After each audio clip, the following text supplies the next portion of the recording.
to live deliciously. Welcome to the Sunday Movie Marathon.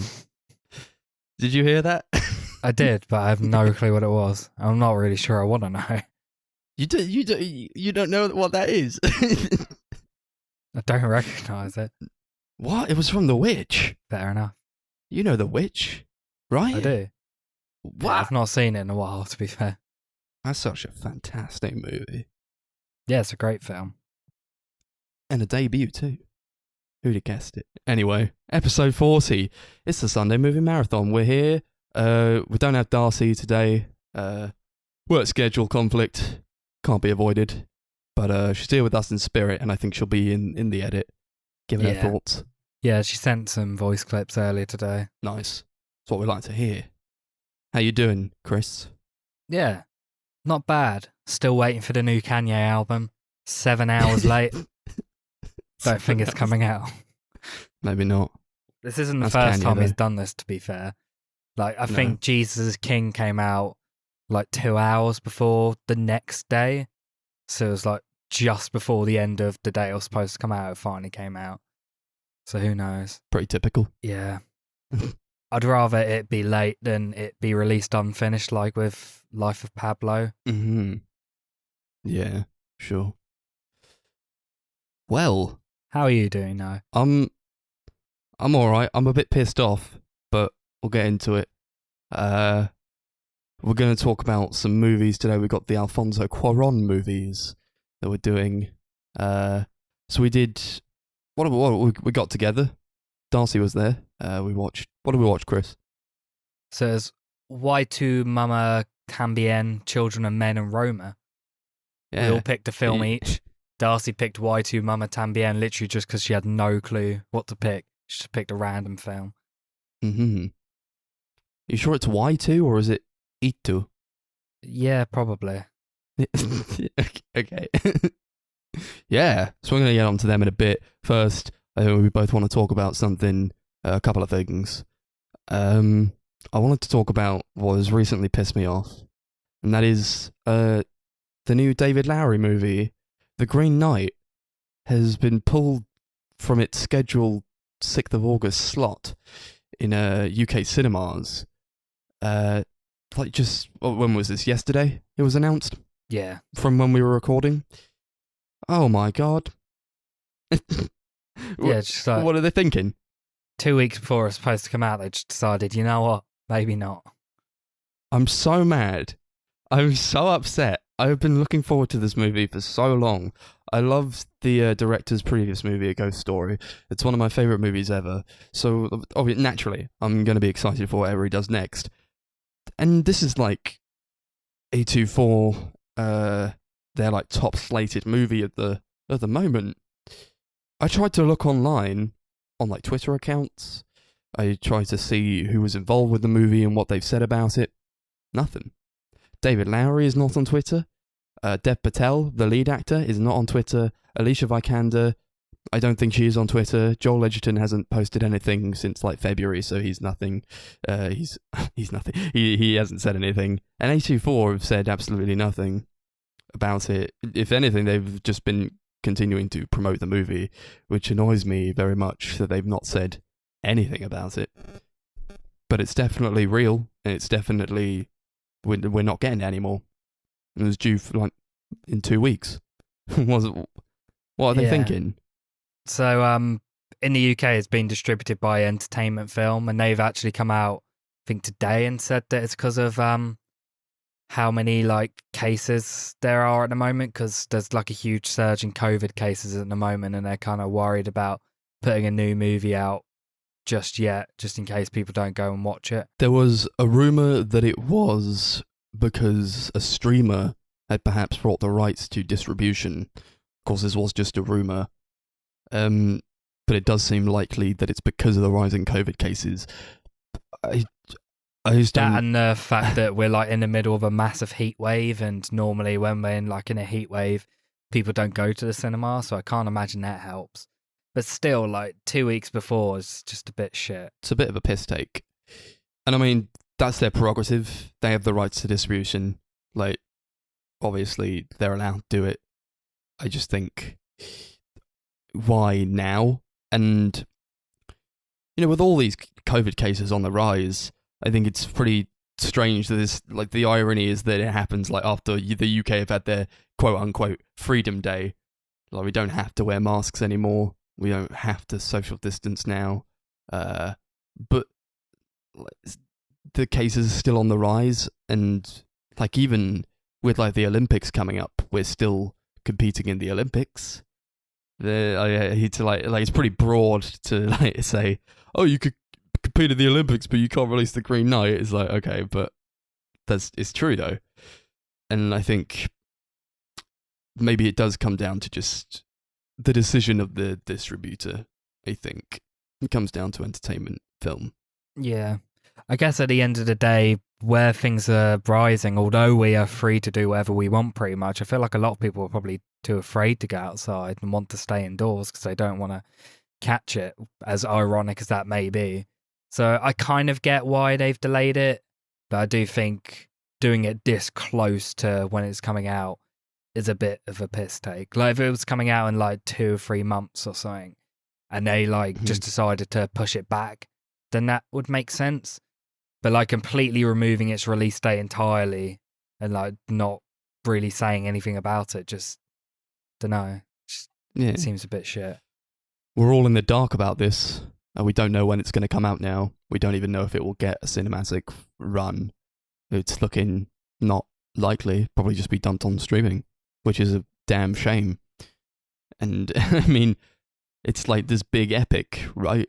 I mean, it's like based on the Arthurian legend. This is the kind of thing you want to see in the cinema. So it gets me. It gets to me a lot, I think. And especially because they're so unclear with what's actually being done with it. We don't know if it's going on streaming. We don't know really when we're going to be able to see it in the UK.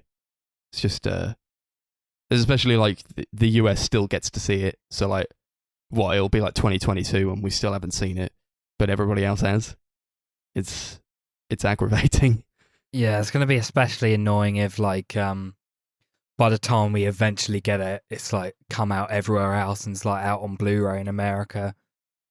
Because that seems to happen a lot at the moment. Films will get delayed here, but in America they get it and it comes out on like Blu-ray and streaming and stuff before we even get a chance to see it. That's happened with so many films recently. Yeah, sometimes they'll just crop up on like the Blu-ray shelf of HMV. You go and you're like, I didn't see that. Go into the cinema because it never did. Like Minari was like that. We didn't get like a cinematic run of Minari around where we live. Chaos Walking, as much as like, I mean, I know consensus on that is that it's not the best, but I would have at least liked the option to see it in the cinema. Yeah, I would have at least liked the option to, even like Waves, which we talked about on the podcast, that was distributed by A24, and we still can't buy that on Blu-ray in the UK, can we? I don't think so. No, it got like a very limited run. I think locally it played at our art house cinema number 6, and also I think View showed it like once, but it's not out on DVD or Blu-ray. You can buy it on like Amazon Prime Video, and I think it might be on Now TV or something like that, but I could be wrong. I know there's definitely ways to watch it, but there's not any way to own it, like a physical copy of it, which is a shame. It's a big gripe I have with the industry. I think we need better distribution, especially in the UK, because we are just seeing like America get all these movies first, and it's quite upsetting when you want to be in on the conversation, or like you've been waiting for a movie for a while. I've been waiting for The Green Knight for a very long time. It was scheduled to release originally like last spring in 2020. It's been pulled back, and now we literally have no idea what's happening with it. I just think like there's the problem I have with it is that there's no like solution in my mind. I can't talk to like the distributors. I can't, like, I'm powerless to see this movie. I want to see it so much because I believe that it's going to be really good.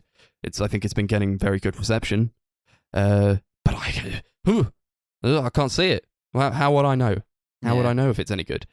So I don't really have like a conclusion to this because there's not really it's very open ended, and it's much broader in terms of like the scale of the how we get to see movies. And I just think they should just pull their thumbs out of their ass and just give it to us. But I'm willing to bet it's not that simple, and also I have no real knowledge of the inner workings of distribution and movie distribution.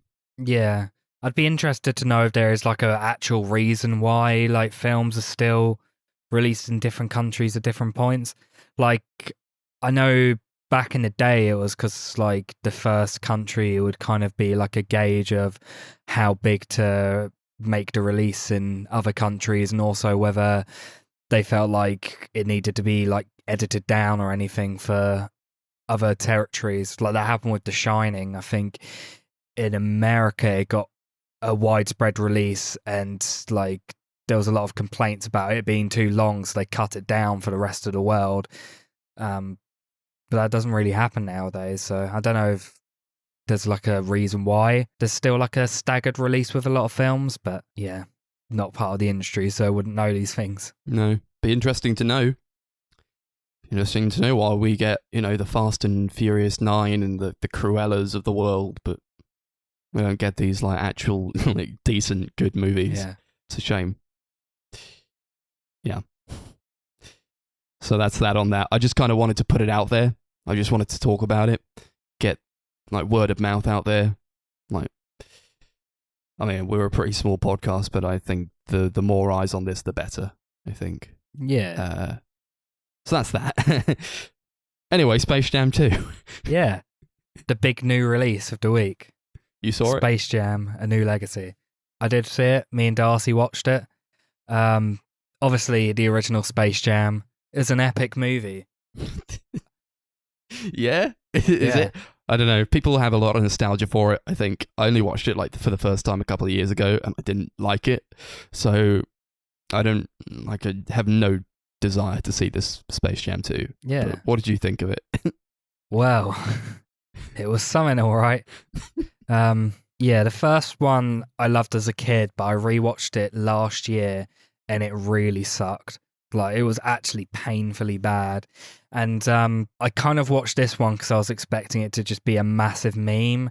Like, I was hoping it would be hilariously bad. And in points, it definitely was really funny. But the majority of it was just really, really dull. It's like an almost 2-hour movie. Doesn't need to be that long at all. None of it really works at all. Like, the plot is like LeBron and his son. They get like sucked into this digital virtual space or something, which is like meant to be Warner Brothers' like computer system or something that has like all the copies of their big properties inside it.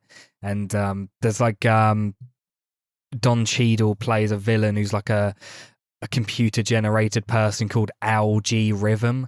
Oh, yeah, creative name. And he's, for some reason, he's like, to get your son back, we're going to have to play a game of basketball. So he's got like his own squad called the Goon Squad, which is like all these weird created villains. And LeBron has to like go through the like universe or something and try and find players for his team. But like in the trailer, they hype up that he's going to go through like all these Warner Brothers properties and get all these like famous characters onto his team. And he like says that for like one scene. He's like, yeah, let's like list all the Warner Brothers characters we can have on our team. And Bugs Bunny's there and he's like, no, we don't need to do that. We'll just use my friends. So they go through all these different Warner Brothers films for some reason to get the Looney Tunes characters out of it. Because for some reason, the Looney Tunes characters have been taken out of the Looney Tunes world and been placed in loads of other Warner Brothers properties. And like by placed in, I mean they literally have been taken like The Matrix, Casablanca, Austin Powers, Mad Max Fury Road. They've literally just like spliced Looney Tunes characters over the footage from those movies. Luckily, that only takes up about 10 minutes of the film because otherwise it would have been like unbearable. So yeah, then they just play basketball for like an hour. It's unnecessarily long. It's very boring. Not very funny at all. But at least it had Big Chungus and Rick and Morty. Rick and Morty? What? Yeah. So during this montage sequence where they're going through all these different movies, Rick and Morty show up with the Tasmanian devil, and they're like, "We've done loads of experiments on your friend. We don't want him anymore." Then they just fly away. Oh, okay. That's like that sounds like when I heard about Ready Player One. That's what that sounds like. Yeah, this kind of is like Ready Player One. But during the big basketball sequence, all the Warner Brothers characters come to watch LeBron's team and the Toon Squad beat the Goon Squad. So you got like the Iron Giant, the characters from Clockwork Orange, What? Penguin from Batman Returns, like the Danny DeVito Penguin, he's chilling there. Like every single shot, you just see a different Warner Brothers character just chilling on the side watching this basketball game. I think I remember that from like the trailers. I was like, why are the guys from Clockwork Orange in this? Yeah. Do you literally see him in one shot, but still, it's pretty bad. What did you mean by Big Chungus was there? What? Yeah, so you know the Big Chungus meme? Oh, of course. Yeah. There's the first scene you see Bugs Bunny in it. He turns into Big Chungus for like 2 seconds. Oh my god. Oh, I actually think I saw a video of that, and then like someone paused it. What are they doing? This is all the cinema is now. This is. The weird thing about this film is so much of it feels like it's a statement against how manufactured and like controlled film studios are. Like the fact that you can have like an algorithm and computers to just basically create content.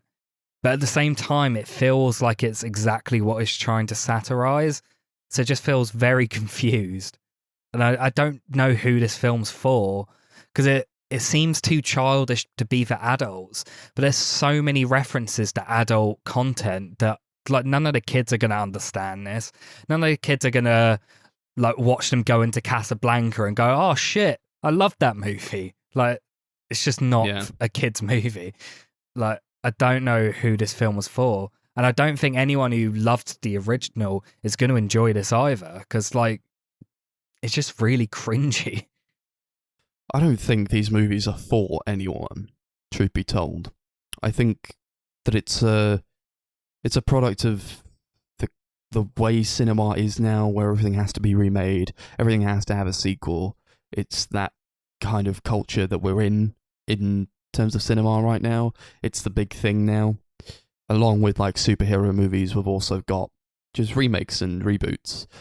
And you've seen it everywhere. I don't think these movies are for anyone. I just think they go, "Oh, we could do like a sequel to this thing that was popular back in the day. Why not?" And they put it into the algorithm and it shits out a story, and then they make it. Yeah, it feels very, very manufactured. It's such a terrible movie.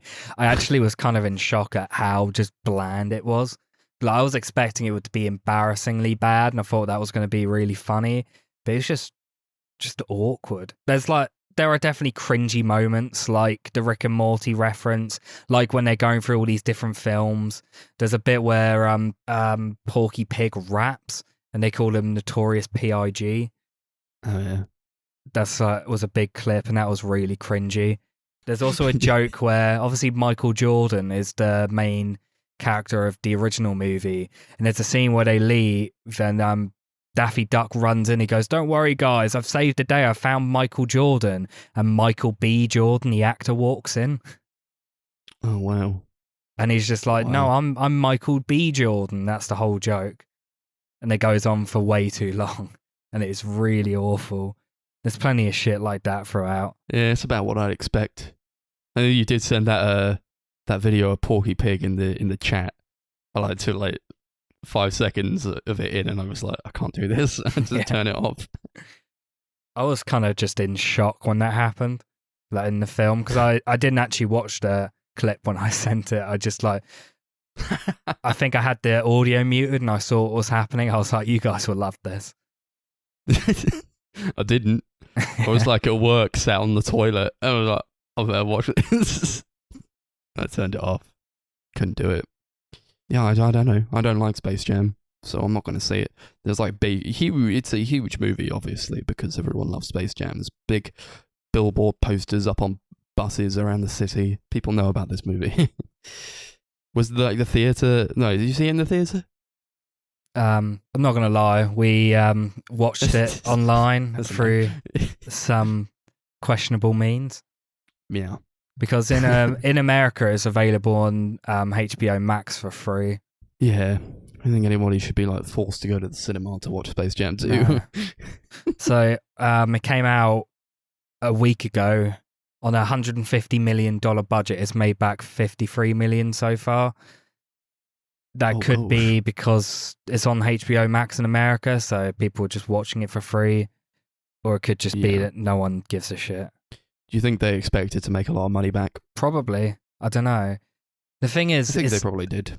HBO Max normally, the way it works is they have like an ad-free plan, which is like a couple pound a month or something, and or they have like a ad plan where it's like free, I think, and then an ad-free plan. I'm pretty sure it's just available for everyone on there, which normally their new releases aren't. Yeah. Whew. I guess they dropped the ball, weren't I mean, no, who's I don't know anyone who's like really excited to see Space Jam 2. Nobody I know has talked about it. So apparently in its opening weekend, 2.1 million people watched it on HBO Max. So it's not even like massive numbers. No. I mean, it sounds about right. Just maybe you see it's on there, you chuck it on for a bit. Is it like as short as the first one? No. Oh. No, it's half an hour longer almost. Ooh. So the first one's 88 minutes and the second one's 115 minutes. Even the first one I found like kind of insufferable and I wanted it to end. So I can't imagine. Yeah, that was kind of how I felt with the second one. Oh well. That's that. Space Jam 2 probably wasn't a good idea, but they're going to make 20 more Space Jams probably. Or I don't know. Like probably not. No, probably not, but like it will be something within this kind of vein. It's like, what's the next popular property that we can milk dry? Well, we've just had Tom and Jerry, which I think is also Warner Brothers. Yeah, I think, they're doing a lot of weird stuff with their movies, man. Yeah, we had like Scoob last year. Yeah, they're on it, clearly. We'll probably have a new Flintstones movie soon.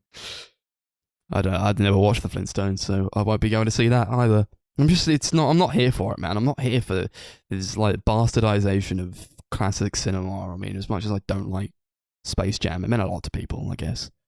It's like a product of that era.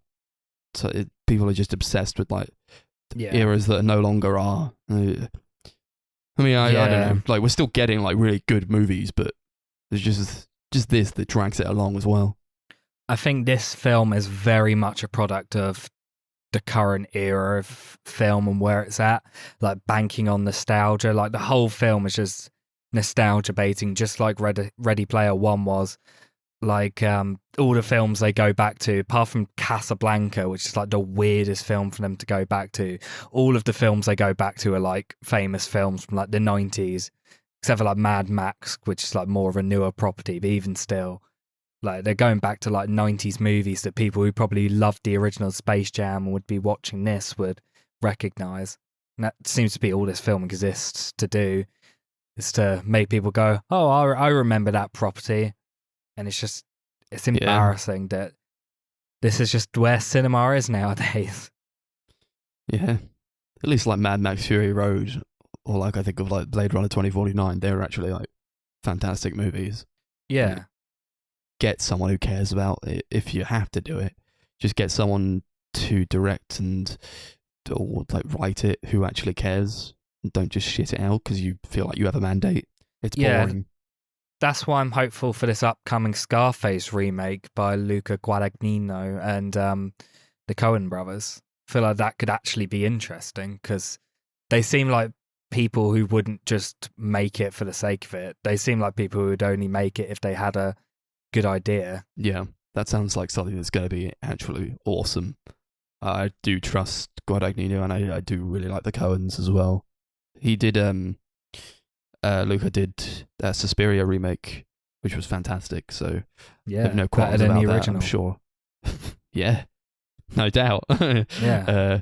I've no doubt he's going to make something really good. So you want to give like a rating if you want for like Space Jam 2? Yeah, I'll give it a 1 out of 10. That's bad. Less than, yeah, I think on Letterboxd I gave the first one a 1 star. So this is like half a star, so it's even worse. If you didn't like the first one, then don't even bother. No. If you did like the first film, I wouldn't bother, to be fair.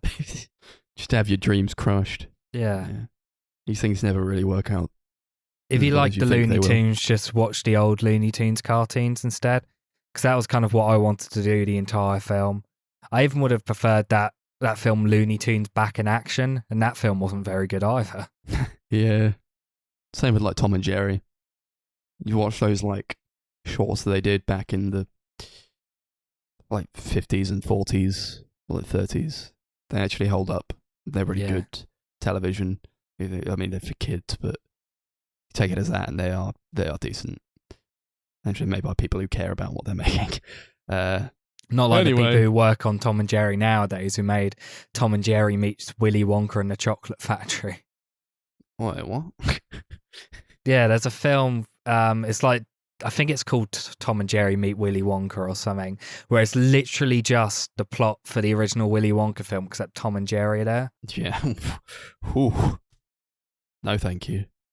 I don't even think like Hanna-Barbera. Is Hanna-Barbera still alive? Even? I'm sure he's dead. Yeah. He worked on... Yeah, he is dead. I remember when I used to watch Cartoon Network as a kid, there was a tribute to him one day. Yeah. I just searched up Hanna-Barbera and I was like, wait, those are 2 different people. I'm sorry. Because you always see like Hanna-Barbera as their name at the end of those cartoons.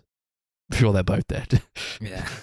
Hi everybody. I am so sorry I couldn't make it to the beautiful Sunday Movie Marathon podcast with my beautiful co-hosts.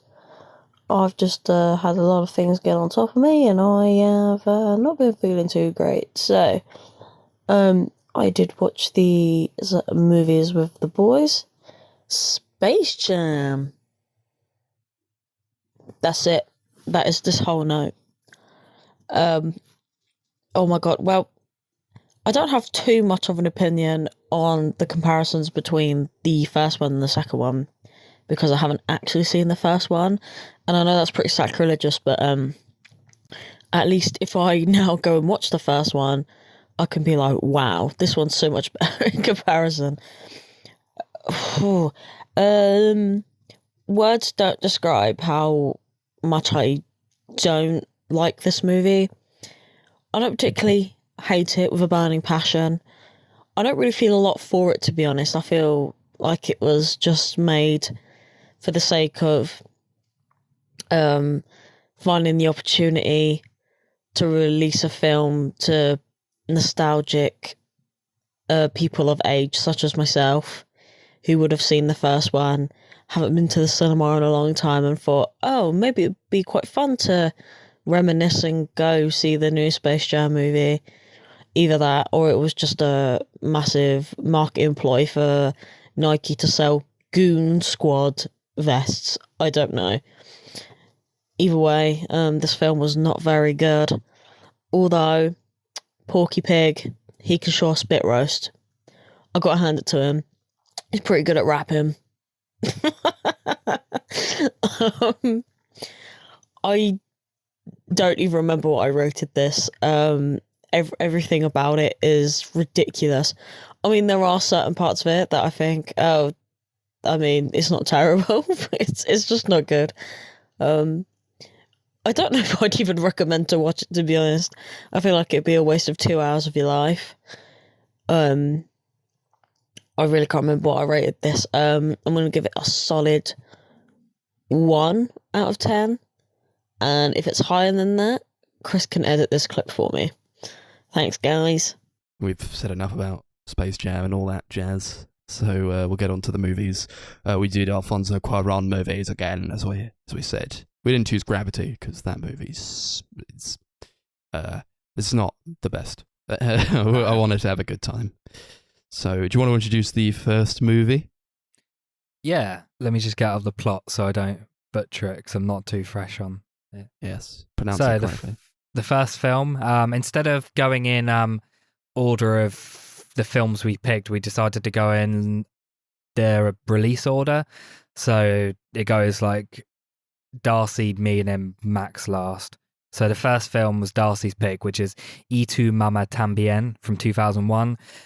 This was one of two Mexican films we're going to be talking about today. It's about these two teenage boys who they basically go on this road trip with an older woman who's kind of going through this big divorce. Her husband cheated on her, and she was just like, fuck you, man, and decides to go on this road trip with these two young boys who kind of on this journey learn about each other, learn about life, and have a lot of very graphic sex. They do. And it's awesome. Yeah. This movie was fantastic. Like I had any doubts. I mean, he's definitely one of my favorite directors. You can't really fault him in like the movies that are actually like top tier. But I think it kind of reminded me a lot of like Iñárritu in like the directing style. I think it was quite similar to that. It was like you get like this kind of slice of life type movie with Tu Mamá También. It was very interesting, the characters that were explored, and they were kind of exploring themselves as people who were growing up and sort of going on this road trip. It's kind of like the people you want to be, these friends who just they all really love each other, and they're just going on a road trip. And I think it's quite a relaxed movie. It's quite relaxing. It's not very heavy on plot. It's more like character pieces, and you go on the journey with them. And I really loved it. Yeah, I enjoyed it a lot also. Like you said, it's a very simple movie, and the film kind of relies heavily on exploring these characters, and I feel like if the acting and writing wasn't great, the film probably would have suffered heavily, but both were really fantastic. I think all the characters are very, very likable in their own way. All the acting is fantastic, even though not a lot really happens throughout. There was never a point where I felt bored or felt that it was really dull. It's a very calm, leisurely experience watching it, but at points it's also kind of dark and sad as well, which I enjoyed a lot. Yeah. We talked about a movie last episode called Outlaw, and in that we got talking about the way that sex is presented in film and how that movie really did not do it very well. It was very gratuitous, and it felt hateful. In this, I think the exploration of sex and the way it's displayed is like, not only is it like well done, but it's like it has a purpose in the movie with these people who are exploring themselves and trying to get the most out of life in this brief moment. And I think it goes to show, like, sex in movies, it's hard to get right. It's hard to write good sex scenes, and it's hard to portray that in a way that actually like feels sexy. It's very well and good saying like, I can write a sex scene, but it's just going to be like comedy. It's going to be funny, because that's the only way I know how to write sex, because I don't know how to write sexy scenes. These, I don't know about you, these were some hot scenes when they were like actually like going at it. It starts with just like this sex scene, and it's actually like really funny, because like you're just like tossing around, and then like just like, you're not gonna leave me when, like, you're not gonna go out with when. Sorry. So it's the character of I always get these two confused. Who is it? Tenok and Julio. Might have been Tenok, and he's like, you're not going to like go on holiday and fuck Italian guys, are you? She's like, no, I'm not going to do that. And he's so insecure about it, but it's just like this back and forth of like, they're trying to have sex, but at the same time, he's just so insecure about what's going to happen when she's away. But it's really good. Honestly, it's and it's hot, and it's and like even just like the color palette of everything, it feels lived in and it feels sweaty. It's just I really enjoyed it. Yeah, it feels very natural. Like there's never a point when you're watching these scenes where you feel like these characters that are having sex like are strangers that have just been thrown together like you can with some films. It feels very natural. It feels like there's a connection between these people. And yeah, it's very, very well done. I guess it's kind of graphic, but never to the point where it feels unnecessary and just gratuitous. Like, there's never a point where I'm like, yeah, you didn't need to do this. It all feels like it's an important part of the story, which is something that's very, very hard to pull off. I can think of so many films that have these graphic sex scenes, and it's just completely unnecessary. Yeah. It's not like a Gaspar Noé, where he just goes that extra mile to make you feel really upset. No, it all feels like very purposeful to the story and the mood that he's trying to create with this movie. Yeah, they talk very openly about it, and especially with just this woman that they kind of meet at this like racetrack type place, and it turns out that she's is she like their cousin, or she's married to their cousin? Yeah, I think she's married to Tenok's cousin. Yeah, and then it turns out that he's cheated on her, so that spurs her to make the decision to go on this holiday with these boys, and they're very open about like just talking about sex, and like I was like, what? Like, you just met this woman, you're talking about like all these like all like the sex you get up to, and like the sexual activities that you get up to in your spare time. It's like, how about a hello? Yeah. But it fits the characters really well because Tenok and Julio, is it? Yeah.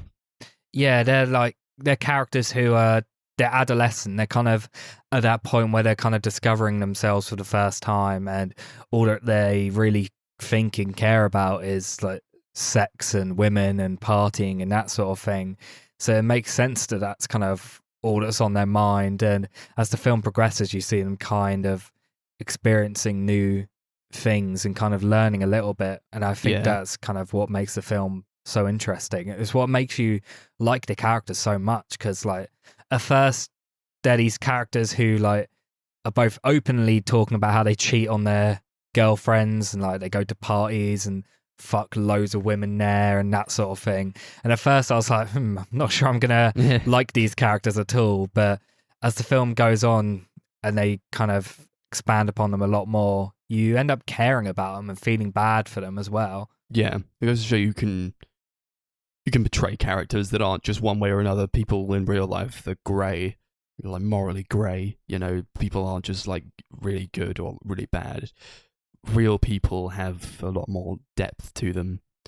I think this movie portrays that very well, and I think it's very funny at a lot of points. There's a part where like these two characters are clearly very close to each other, to one another, as you would be with a friend that you spend so much time with at that age. I know I was close to my friends, maybe not this close, but like when I was that age, getting out of school, or just while you're in school, there was a part where like they go to like a swimming pool outside, and they like lie on diving boards and just wank. Yeah. You're just like, what the fuck? Why are we watching this? But it was so funny. Yeah. You can really believe their friendship as well. They both have like great chemistry together. They really play off each other super well. And something I also love is so right at the end of the movie, they kind of come back and like see each other like it's months, maybe years after the events of the movie, and they stopped speaking to each other and stopped seeing each other, and they're like sat together at this restaurant, and you can tell that they're nowhere near as close as they were. And that's kind of just a testament to how great the performances are. The fact that they connect so well throughout so much of the movie, and during that one scene where they've not seen each other in forever, and their relationship's very like tarnished, kind of. They are very distant, and they play it really super well. Yeah, I understand all that though. When you grow up, it's easy to think that you'll be friends with some people forever and they'll stay in your lives forever because you love them so much. Often that's not what happens. You do grow apart from people, or like your interests go in different ways, or you move away from each other. You don't contact each other as much as you think you would. These things happen, so it was quite. I wasn't like super sad about it when they had this conversation at the cafe and they were not as close anymore, and that was like the last time they'd ever see each other. But I was just thinking, this is just the reality of being alive and interacting with people. Yeah. I think the fact that they had a sexual experience together probably didn't help either. That scene was insane. Yeah. When like it was like right at the end. It's like right at the end, and it's building up this whole time, and there's always like this subtle energy between the two characters. They're each trying to like get off with Louisa at any given moment. So she's just like having sex with both of them at different times, and every so often you get like this little like more than friends type chemistry with the two male leads, played by Diego Luna, who I didn't recognize really. I was like, his name came up. I was like, oh, it's Diego Luna, and Gael Garcia Bernal. They're fantastic, and just throughout it, I'm like, Babel, which we also talked about. Yeah, he was, really good in that too. And just throughout, I'm like, there's something going on here. And in the end, there's like this three-way where like, Louisa's like sucking them both off, and then they're kissing each other. I was like, this is exactly what I thought was going to happen. Yeah. It's so funny, but it's like, it means something to the movie and it means something to the characters. It's absolutely necessary for it to happen. I appreciate that Alfonso Cuarón was brave enough to take the film there, because I feel like a lot of lesser directors probably wouldn't have had the confidence to go that far with them and just had them as friends the whole time. But I think it 100% makes sense in the context of the story that he's telling. Yeah, absolutely. Luca. Sorry, what was that? There's just I want to talk about like the lighting of the movie. It feels very like natural. I think there's not a lot of like artificiality to how it looks. As we said before, it all feels very lived in. There's a lot of really fantastic shots where I think Cuarón's quite notable for how he uses the camera and how he does use these very long shots that go on for a very long time.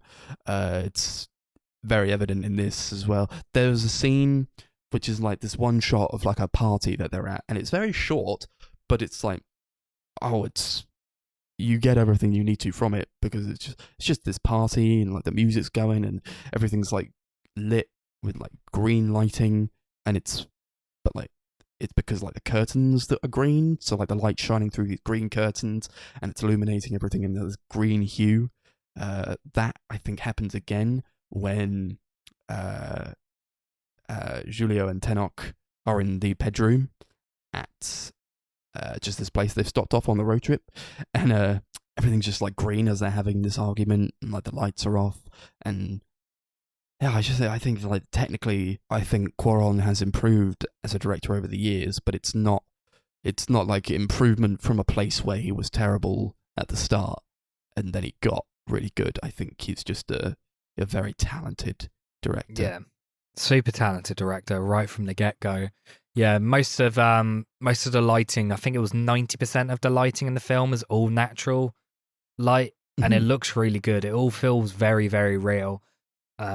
There's a scene which is one of my favorite scenes in the film, which is just it's a one shot of just characters sat at a bar outside, just talking, and they're like, the two main characters have found out like that they'd slept with each other's girlfriends, and there was like a huge argument about that, but they've gotten drunk and now they're laughing about it and talking about it at this bar. And that was a scene that I especially really loved. There was something about that where it felt very, very real. It felt like an actual just people chilling at a bar, just drinking, partying. The lighting in that scene especially I really liked. It all just looked very, very real and lived in, like you said. Yeah, it was a fantastic scene. It was really funny as well. I was laughing quite a lot. This is a very funny film, to be fair. It is. It's so funny. It's really good, and the performances are just, they sell it so well. But they are talking about like, oh, yeah, I actually I had sex with your girlfriend. He's like, I had sex with your girlfriend. So they argue a lot, and it's like, it's watching two real people that you feel in your mind are just real, and they're having like an argument with each other. They're very angry with each other, and then just as it starts to simmer down, they're like, oh well, these things happen, or like they're probably out like in Italy cheating on us as well, and they just like have a laugh about it. It's like they don't really care about their girlfriends all that much, clearly, if they can go out on this road trip and have sex with this woman that they've just picked up. Yeah. Like they get mad at each other on principle because they've each slept with each other's girlfriends. They said that beforehand as well, when one of them admits to having sex with his girlfriend in like the car, and they just have this big blow up, and then Louisa like storms off because she can't have them like bickering like children, because they really don't care about these girlfriends of theirs at all. Like you only get to see like one of them really at like the very beginning. You like, we don't care about them because they're not really like, they're not the characters that we're supposed to be engaged with. No, that scene in the bar is also the scene when they admit to each other that they're milk brothers, which was a line that made us all laugh. It was really gross. Oh yeah, that was so funny. What the fuck? We're milk brothers. That was fantastic. I'm gonna say that forever and always now. Yeah. We're milk brothers. There was a part where they're at the racetrack, and it's like Tenoch goes up to the bartender, and he's like looking around at all these like fancy posh people, and he's like, oh, what a bunch of assholes. And the barman just says, as you say, sir. Yeah. He has to agree with him. There's also a lot in this movie to do with like things that are not as lighthearted. There's a lot to do with like, I think there's civil war going on in the realms of this movie. I think they pass a lot of like grave sites. They pass a lot of like crosses stuck into the ground, and I think they're like tributes to the dead. And when they pass the roads, you get like little outposts where like military are standing. So I think there's something to do with. I get that a lot in a lot of Cuarón movies, where I think conflict is presented as a mainstay. I think it's just like steeped in how he makes movies. There's like a part where like a man is like dead on the street, or like a man died on the street that they have to drive past, and it's just like, I really love how it's presented, because it's like, it doesn't tell you about it really, but you see it in passing when they're driving across the street, and you only see what they see because they're on a holiday and they're trying to have fun. Why would we focus on what's happening in the wider world when we're trying to focus on this one little part of it? So I love that attention to detail. Yeah, that's something that kind of, I feel like, comes back in Roma, to be fair. You're focusing on just one section of this huge world. Absolutely. I think something he also does in both movies is I feel like he presents Mexican culture in a very interesting way. Like, obviously in Roma he presented it how it was in like the 70s, and here he presents it how it was in modern day when the film was coming out. It's interesting going through all these different settings in Mexico and seeing all these interesting characters that could have been expanded upon but aren't. They're just part of the background, really. It's all very, very unique, I think. I think so. Yeah, absolutely. He just knows when to pull back, I think. He knows what to show and when to show it. there's like a part where they're on like the beach, and the beach looks lovely. I watched this beach scene, and I'm like, I want to go to the beach. I want to swim in the sea. Come on. It looks so nice, and they meet this family who on the beach, and they get talking. They go on like their boat, and this is where like the narration comes into it, because there's always this narrator who comes in every so often when a new character is introduced to like explain who the character is and what they're about, the trials and tribulations that they've gone through to get to this point, and what they'll do afterwards when you don't see them. Yeah. So they meet this family, and he says something like, this man was a fisherman, and he won't fish again after this, because he becomes a janitor, because a hotel complex is being built where his home is, so he has to move away from his home, and he has to take up this job as a janitor, even though he loves fishing, but he can't do that anymore. And that also ties in, I think, with just the political conflicts in the movie that are sort of more underlying. Yeah. It also kind of just adds like character to things that in other films probably wouldn't really have much depth to it. I do love all the narration throughout.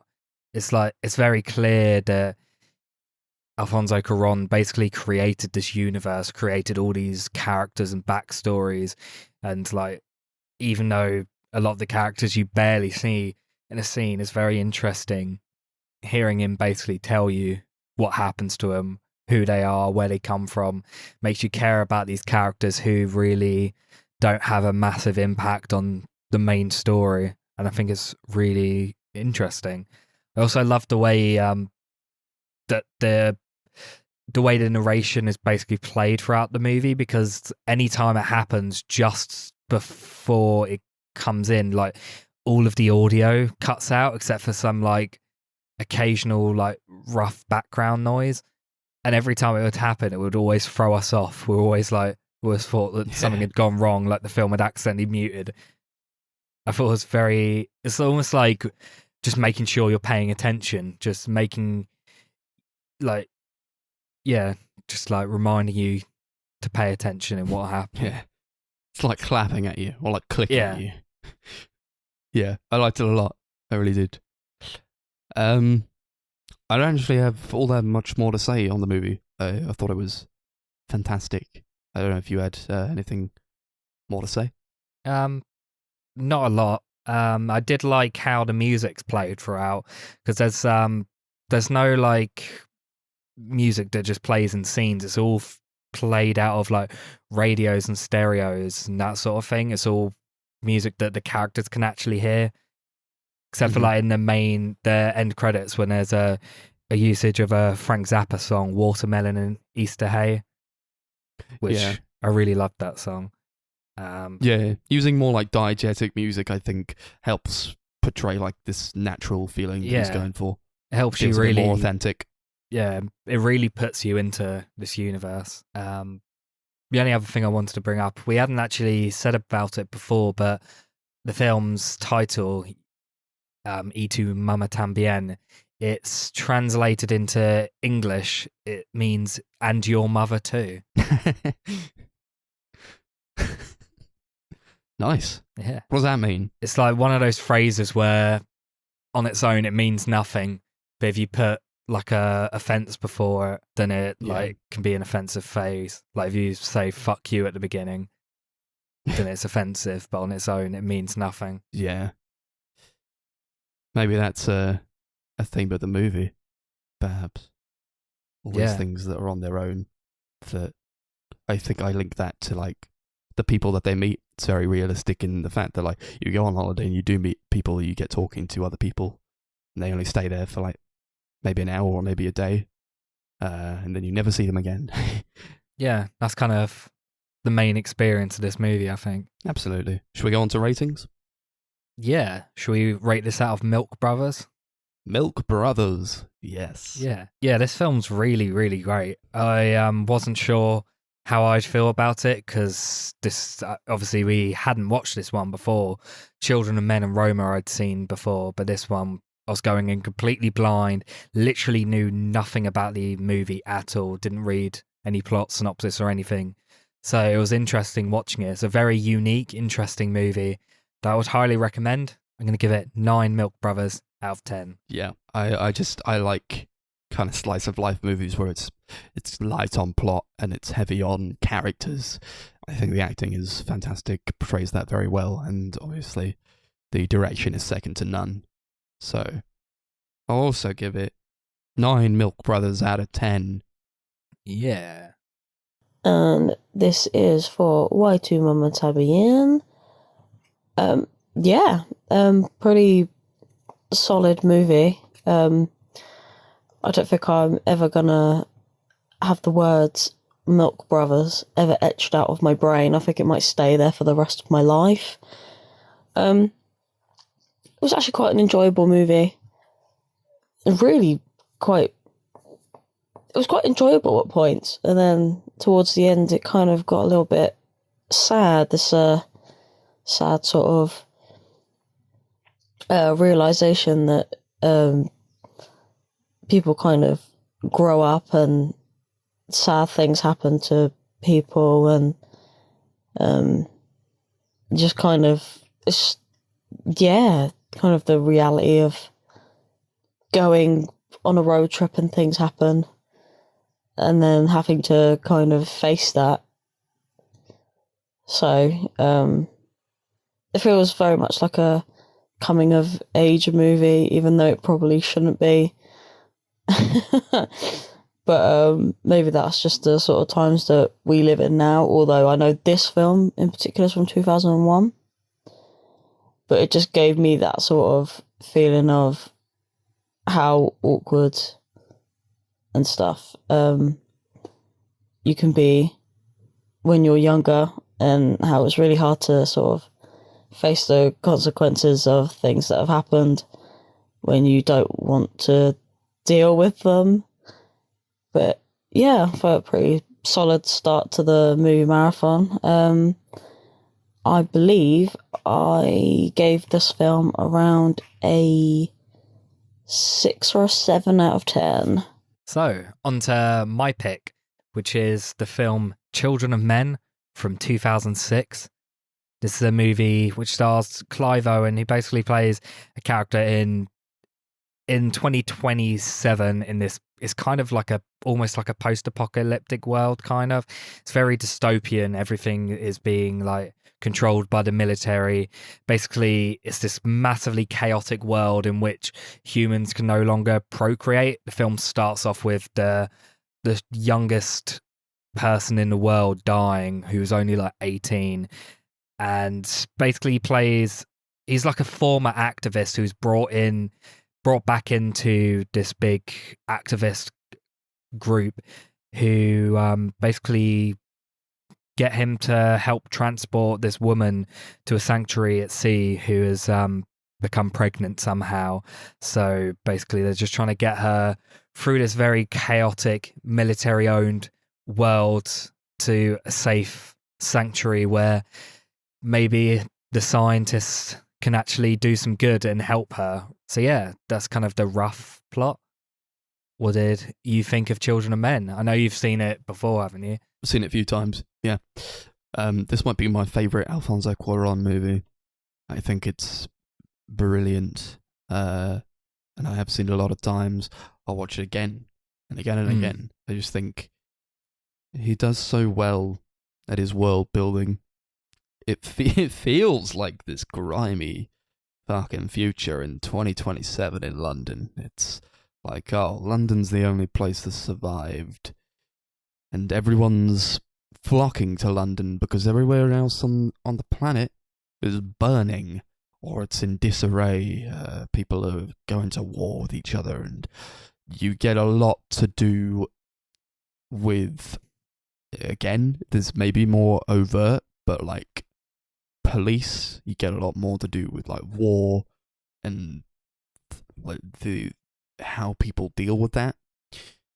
I think like the world building is just, this is probably like one of my favorite movies in terms of how it builds its world. It's Yeah. very well realized, I think, and it's just like grimy and trash filled, much like the London of today, but you know, just like even more. And I think it's so interesting to see from this Mexican director, and like he's like, I'm gonna make a movie set in London. It was based on a book, so I get he's like the perfect director to pick this kind of thing as well. Yeah. Really lends itself to like his style. Like I said about like the long shots and like the more like graphic imagery that maybe you wouldn't see in any other movies. He doesn't shy away from it. I think he's fantastic, and I think the movie is brilliant. And especially big props to like the writers, you know, because it went through a couple of cycles. I think getting it correct, and also like the performances just feel really lived in, as well as like the world. You don't really doubt it for a second. Yeah, exactly. I think it helps the fact that it's not, in a lot of ways, it's not too dissimilar to how London is today. Like, it feels very real because it's not too far away from how things are. Like, you watch so many films that are set in the future and they would make it just super unrealistic, and there's like flying cars and like really bombastic, ridiculous stuff. Whereas this, it feels very real. It feels just kind of how things are today, but things carried on getting shitter and shitter. There's a lot of like famous London icons throughout. There's like a shot where you see the Shard, which was actually interesting because at the time they filmed the movie, the Shard hadn't been fully built yet, so they had to use CGI to fill it out. There's also a bit where they go to the Tate Modern. There's a bit where they go to Battersea Power Station, and I only just realised at this time, but you actually see there's like a flying pig balloon outside Battersea Power Station, which is obviously a reference to the iconic Pink Floyd album cover, which is just a flying pig by Battersea Power Station. And I thought that was a really nice touch. Yeah, the world building in it feels really, really great. There's so many points where they like, I love the way they just like reveal information about what's happened throughout. It feels very natural. There's never a point where they like stop the entire film to like just give loads of monologue or anything. There's like, or exposition, I mean. It feels like anytime they bring up what's happened, it feels very natural, feels just a part of the conversation. Like there's a part where Clive Owen's character Theo is talking to Julianne Moore's character Julian, and he just asks about her parents, and he was like, were they in New York when it happened? And she's like, yeah, and he's like, oh shit. There's like stuff like that where they don't explain fully what's happened, but you can kind of fill in the blanks yourself. And I think they do that in such a really, really interesting way. There's never a point where you doubt anything that you're watching. There's never a point where, you know, you're left questioning loads of things, because they do just a great job of building everything. Yeah. Did you read about like the reason why there's not much exposition in the movie? Because like they never really explain like the reason for like infertility. You kind of just have to decide on your own how that happened. But it's like, I think Cuarón has just this dislike for exposition. He said that there's a kind of cinema that he detests, which is a cinema that is about exposition and explanations, and it's become a medium for lazy readers. He said that cinema is a hostage of narrative, and he is very good at narrative as a hostage of cinema. Yeah. And he's bloody I right. had that noted down as well. It's insane. I was watching this and I was like, how can someone be this good at making movies? It's like, it defies all logic. It's absolutely insane. Like, and I do think it lends itself to like not having the exposition. You just kind of have to put your own thing on there. You don't know why people are infertile. You just got to understand that they are. And that's how the movie is. And I think that's also a way to like combine that with themes, I think, of like immigration and themes of just like the way we treat people in the world, and how we can be indifferent to the suffering of others just because we can't see them. But now it's like brought to the forefront, and it's all in London, so it's like you see everything. You see all the people who are suffering, people who can't get into the country, people who can't get into the city, and it's brought to the forefront. Like there's no like detention centres where we live. We don't see this kind of stuff. Within Tibet, it's like that everywhere. You don't see this stuff.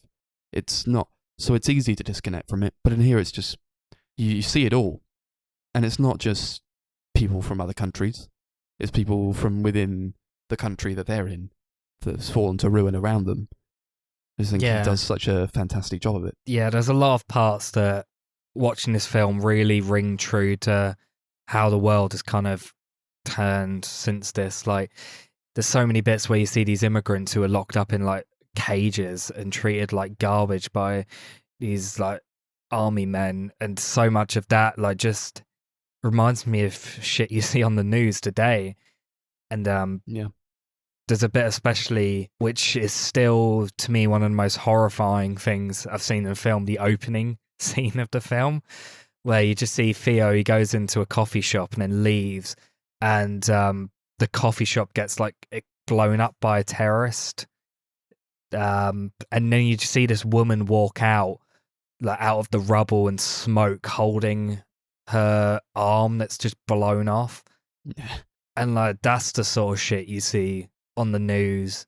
Like that's the sort of thing that's happening all the time, and it's so horrifying to see. And then he just has to take his coffee and go to work. Yeah. Because this happens all the time there, clearly.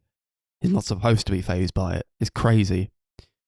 I think the movie does such a good job of building and sustaining tension. I think there's never a moment where I'm not like on the edge of my seat. Yeah. It never stops. It is relentless. This film is like a nightmare. And for that, it's like a thriller, I think. Yeah, but it's like genuinely probably one of the scariest films I've ever watched, because it does feel so real, and it feels like it could happen in my lifetime. Yeah.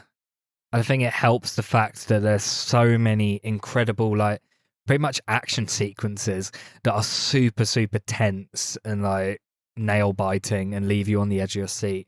There's so many incredible ones, like the really iconic car scene where it's all like one shot where the camera's like spinning around in the car, and there's all these people like attacking this car, like people on horseback and like trying to shoot them, and it's just really, really suspenseful and just fantastic. It's like we were saying when we were watching it, we know how they did it. We've watched videos on how they did it, but we still don't understand how they managed to pull it off, because it looks incredible.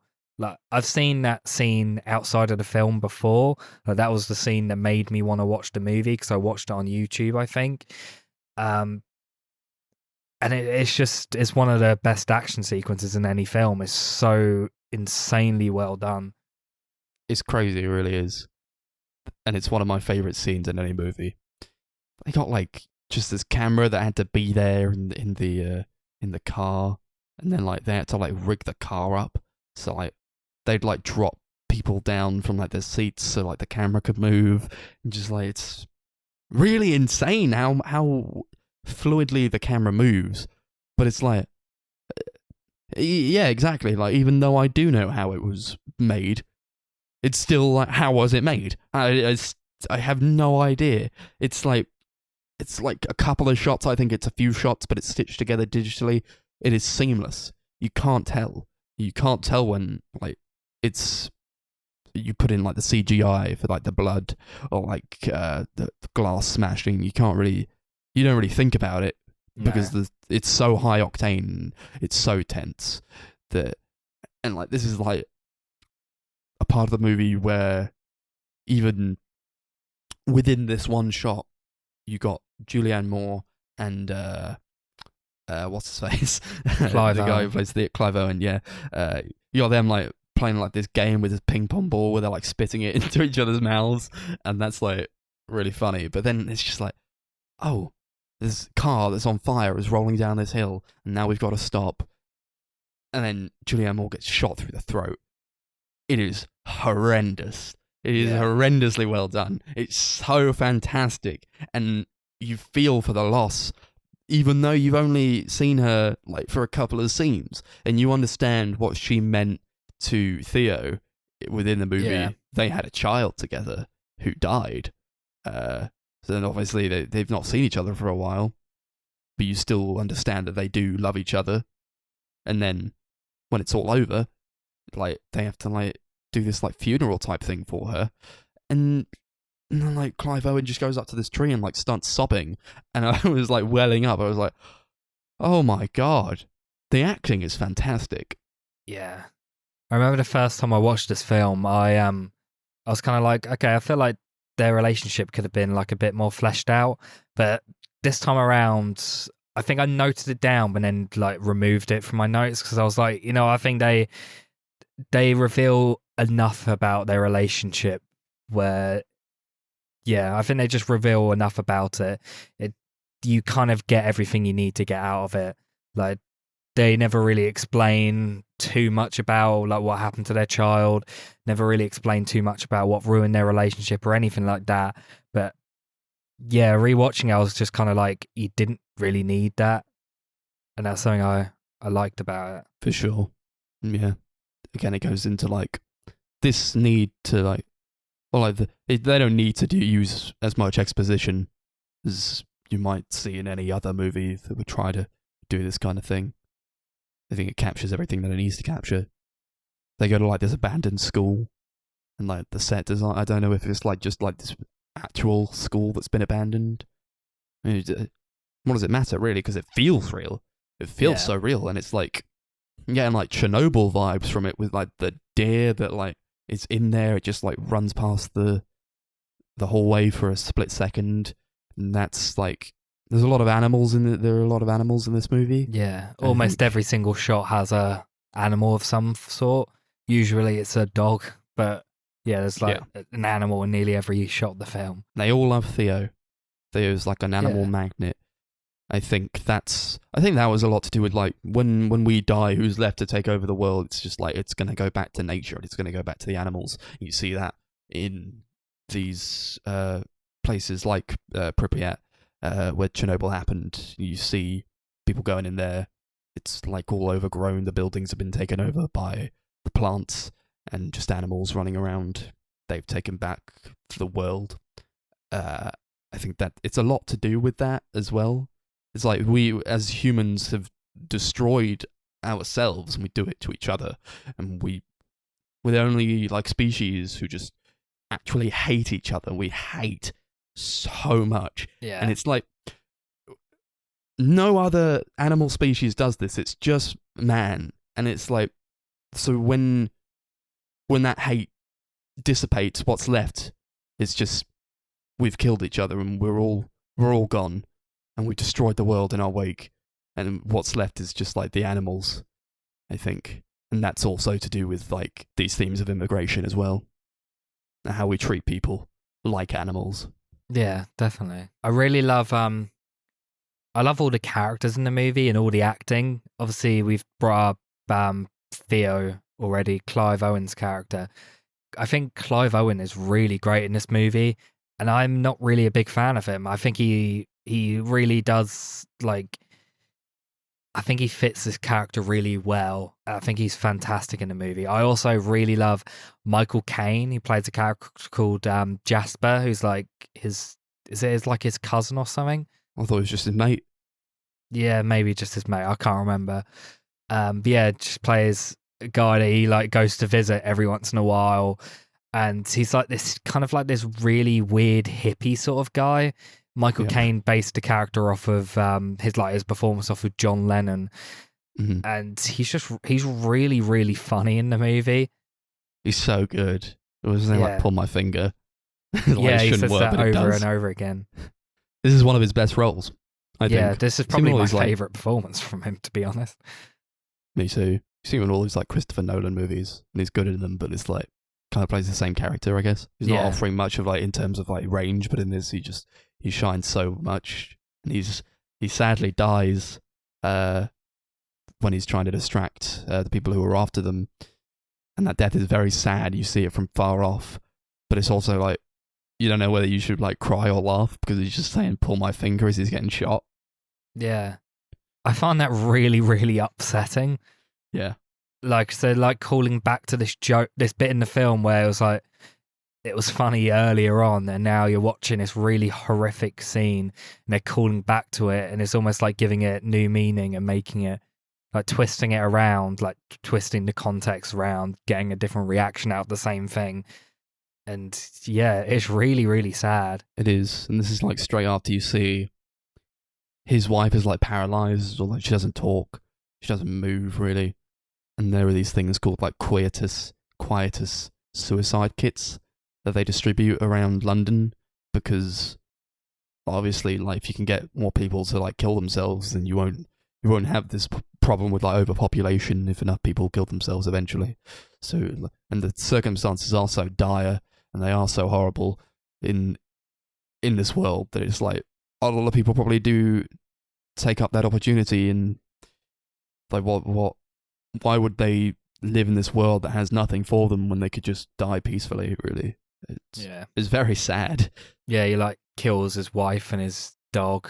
They go in and find it. Yeah, it's really sad. And you pan over like the countryside, there's just like these big piles of like cattle that have been burned. And you see like the hooves that remain. Like, wow, this is just desolate. Yeah, it's a visually incredible movie. Like, the shot composition and all the cinematography is fantastic. The amount of like really long one shots is really, really impressive. The film just has this very gritty and dirty look. There's never a point where like things are very bright and colourful or hopeful. It just feels very gloomy, and it fits the tone of the film super well. Yeah, and the production is massive. Just in awe of like just how many people there are in here, and like the sets that they must clearly have built, or like they've got these real places that they've just done up in like this post-apocalyptic set dressing, and it all looks so fantastic, and you never doubt it. You just never doubt that it's actually happening. And I'm like always in awe at how these kinds of movies handle the budget they're given, and like how they use that to make it seem so high scale. Yeah, and he does it incredibly well here. One of my favourite bits of the film is a bit that leaves me in awe every time I watch it, and that's like the street battle towards the end of the film, where Theo is like running after the character of Key, who's like been kidnapped by Chiwetel Ejiofor's character, and put into this like abandoned building that's getting shot up by the military, and he's like running through all this rubble and destruction trying to get there, and it's super, super tense, and like it's horrible to watch, like even on repeated viewings. Apparently like that it's all like one shot, like him running toward this building. Apparently it took like 14 days like preparation, and they like kept having to reshoot it, and anytime they reshot it they'd have to delay everything for like 5 hours, so it ended up taking 2 days to film. And they only actually did like one entire full take without any mistakes, but even in that mistake they're like in that scene they accidentally like splattered blood on the camera lens, which they didn't intend to do, and like Alfonso Cuarón like shouted cut, but no one could hear him because of like the tank and gunfire, so they just like kept it going. And like they watched that scene back and they were like loved it so much, they loved like the blood splatter on the screen, that they just kept it. And that was so good. I love that so much. Oh man, imagine if that was cut. That adds so much to that scene. It's fantastic. Just there's blood on the screen, like that, everything's like just a little bit out of focus now. And it's like how you'd feel if you'd just seen like an explosion, and like your senses are all jarred. And it's insane. It moves like how a real person would move, and just trying to like dodge all these things. It is intense. It's so intense. Yeah, and it's terrifying. I prefer it to how like some films would handle it, where you got like a massive explosion that knocks the character back, where they've got like that really high pitched ringing sound that would play, because that can get like very grating. Whereas this, it feels very disorienting without ever getting annoying or like making you uncomfortable. Yeah. They do like reference, like, you hear that ringing in your ear when that sound dies, you'll no longer be able to hear that frequency. So like you understand, like when it doesn't go like so high when like explosions go off. Usually a movie would go just have this really loud ringing sound. You understand that maybe that's to do with like the character of Theo and like the fact that he probably can't hear it anymore because he has been in like these protests beforehand where he's probably been around this kind of stuff before.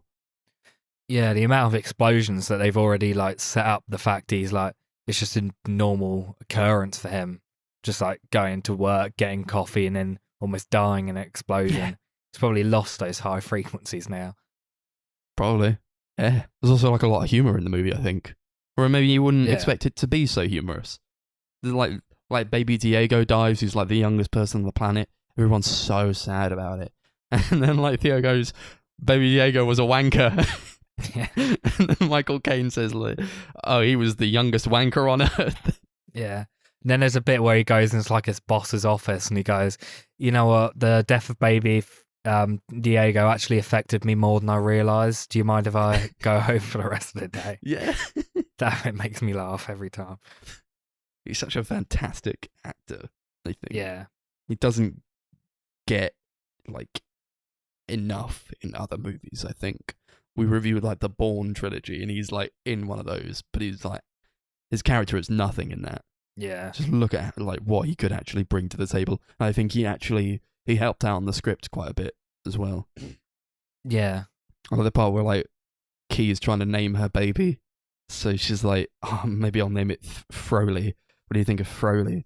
And then Theo says, this is the first baby in 18 years you can't name it Froley. Yeah, I don't know how much of that humour was his stuff, but it feels like kind of almost improvised. Yeah, it could be. It could be.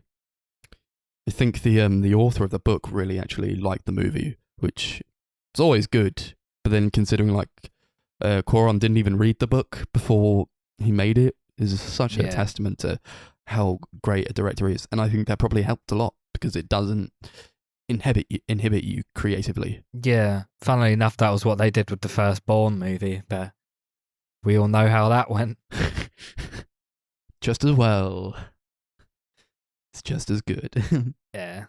Apparently this was the first theatrical film that used a sample from the website Freesound, which is a website where like creators can basically upload sound effects for free that can be used like royalty free. Don't have to pay to use it or anything. You can literally just download like a sound effect that a random person has made and uploaded and use it in anything without like needing to like credit them or anything. Apparently that had never been done in a theatrical movie, but they did actually credit the user in the credits. It's like a loud scream apparently was used, which is interesting. Yeah, I mean it beats the Wilhelm scream. Yeah, everything does. Stop using that in movies. I'm always shocked when I see that in movies nowadays. Hasn't it had its due? They do that in like Star Wars, like the new Star Wars movie. Yeah, I mean I get it in Star Wars because it's like a trope. Staple. Yeah, it's like a staple. Like that one line, I've got a bad feeling about this, which is in like every single Star Wars movie. Yeah, that's tired though. Something else I wanted to bring up is the soundtrack to this film, which is fantastic. I love all the songs they use in this. Like there's like a great usage of Hush by Deep Purple. There's a bit where Radiohead song Life in a Glass House plays, like in the scene where Jasper, like Theo goes to Jasper's place and they're just talking. It's like playing in the background. There's a scene where I think it's when he's going into the Tate Modern, where In the Court of the Crimson King by King Crimson plays, and there's something like kind of eerie about that. There's also in the final sequence where he's like running through the battered building, there's a usage of piece of classical music by Christoph Penderecki called Threnody for the Victims of Hiroshima, which is one of my favorite pieces of classical music, and it's so harrowing and disturbing to listen to, and they use it in such a really creepy and eerie way in this movie. David Lynch used it in the new Twin Peaks, which was also really, really creepy. It's just like a very eerie song, and I think it was placed really well in this movie. He knows how to use music. Yeah. I do love the music in this movie. I think it's got a fantastic soundtrack. And again, it's used when it needs to be used, and there's not like this big like Hans Zimmer type score going on where like big action scenes are going on. It's because it doesn't need it. Because sometimes that can take you out of the movie, or like it could tell you a bit too much about how you're supposed to feel. But this doesn't, because it's just so well made. I do like the character of Key. Just getting onto her. She's played by Claire Hope Ashite. She was fantastic, and I've not really seen her in anything else. But no, me neither. She's just so good. She sells the character so well. There's like the scene where like she calls Theo into the barn, and the lighting is fantastic, and there's just like cows all around her, which is quite fitting. Yeah. And she like reveals that like she's got like a baby bump, and you understand what they're fighting for in this moment, and you understand the weight with which this scene carries and what it means to like the rest of the movie. And it's almost like in any other movie this could be like the first act, or like the first or second act of a movie, the whole movie. And then like, because like when it's done and they're trying to get her on this boat, which is like basically like this kind of Eden allegory, I guess, where everything's fine and everything's safe and she'll be okay, and then it like ends and you're like, what happens afterwards? But it's like, do you need to know what happens afterwards? Probably not. Yeah. Because everything's okay now. Even though like everything is so horrible, and like she's the only one who made it. But I thought she sold the character so well. She just sounds like giving birth. Well, that was like a horrific scene. It was crazy. Yeah. But yeah, really with fantastic. the CGI baby that at points looks a little bit questionable. Maybe a bit, but it's no Twilight. No, definitely not. Yeah, I do love the way the film ends, because it kind of leaves it up to your own interpretation. You can kind of like, it's kind of up to you whether you think it's got a hopeful ending or kind of a sad ending. Because like you could look at it like, oh, that's it, everything's fine now. Like she's gonna give birth. Maybe they'll run some experiments and find out what happened to her, and maybe people will be able to be fertile again, and like things will go back to normal. But you can also look at it like it could also have like a darker ending, like maybe she does go in there and maybe they do run experiments on her and like they don't get anywhere and that sort of thing. I like that they kind of, it's all up to what you think. Yeah, maybe it's not Eden. Maybe these people on the boat are horrible people. Yeah, they'll kill her, they'll take the baby, and they'll parade it around like they were so afraid of. I look at it as more like I think it's going to be okay. I think it's quite a happy ending, even though Theo is dead, even though he's died. But I think he fulfilled his purpose. His like whole goal throughout the movie was just to get her to this boat, and it was like he did it because he saw so much of himself in her, and he had a baby and it died. So like if he could just like stop this from happening to someone else, then he'd do it. And he's lost so much. You know, he was like offered money at the beginning, but like he was never really in it for the money. Yeah, I love it. Yeah, ends up going through the ultimate sacrifice at the end. He does indeed. Yeah. Should we go on to ratings? Yeah, I've gone through all my notes. Sure. Do it out of I don't know. Do you have one? No. We'll go by oh man. Do it out of pregnancies. Sure. Yeah, this is a really, really fantastic movie. It's not my favorite Alfonso Cuarón movie. We'll get to that in a minute, but it's definitely up there. Like, this is probably still like in my top 30 favorite movies, maybe. Like, it's really high up there. I watched it for the first time last year, like during the summer, and I really loved it then. And watching it again just cemented how I felt about it. And I definitely loved it even more.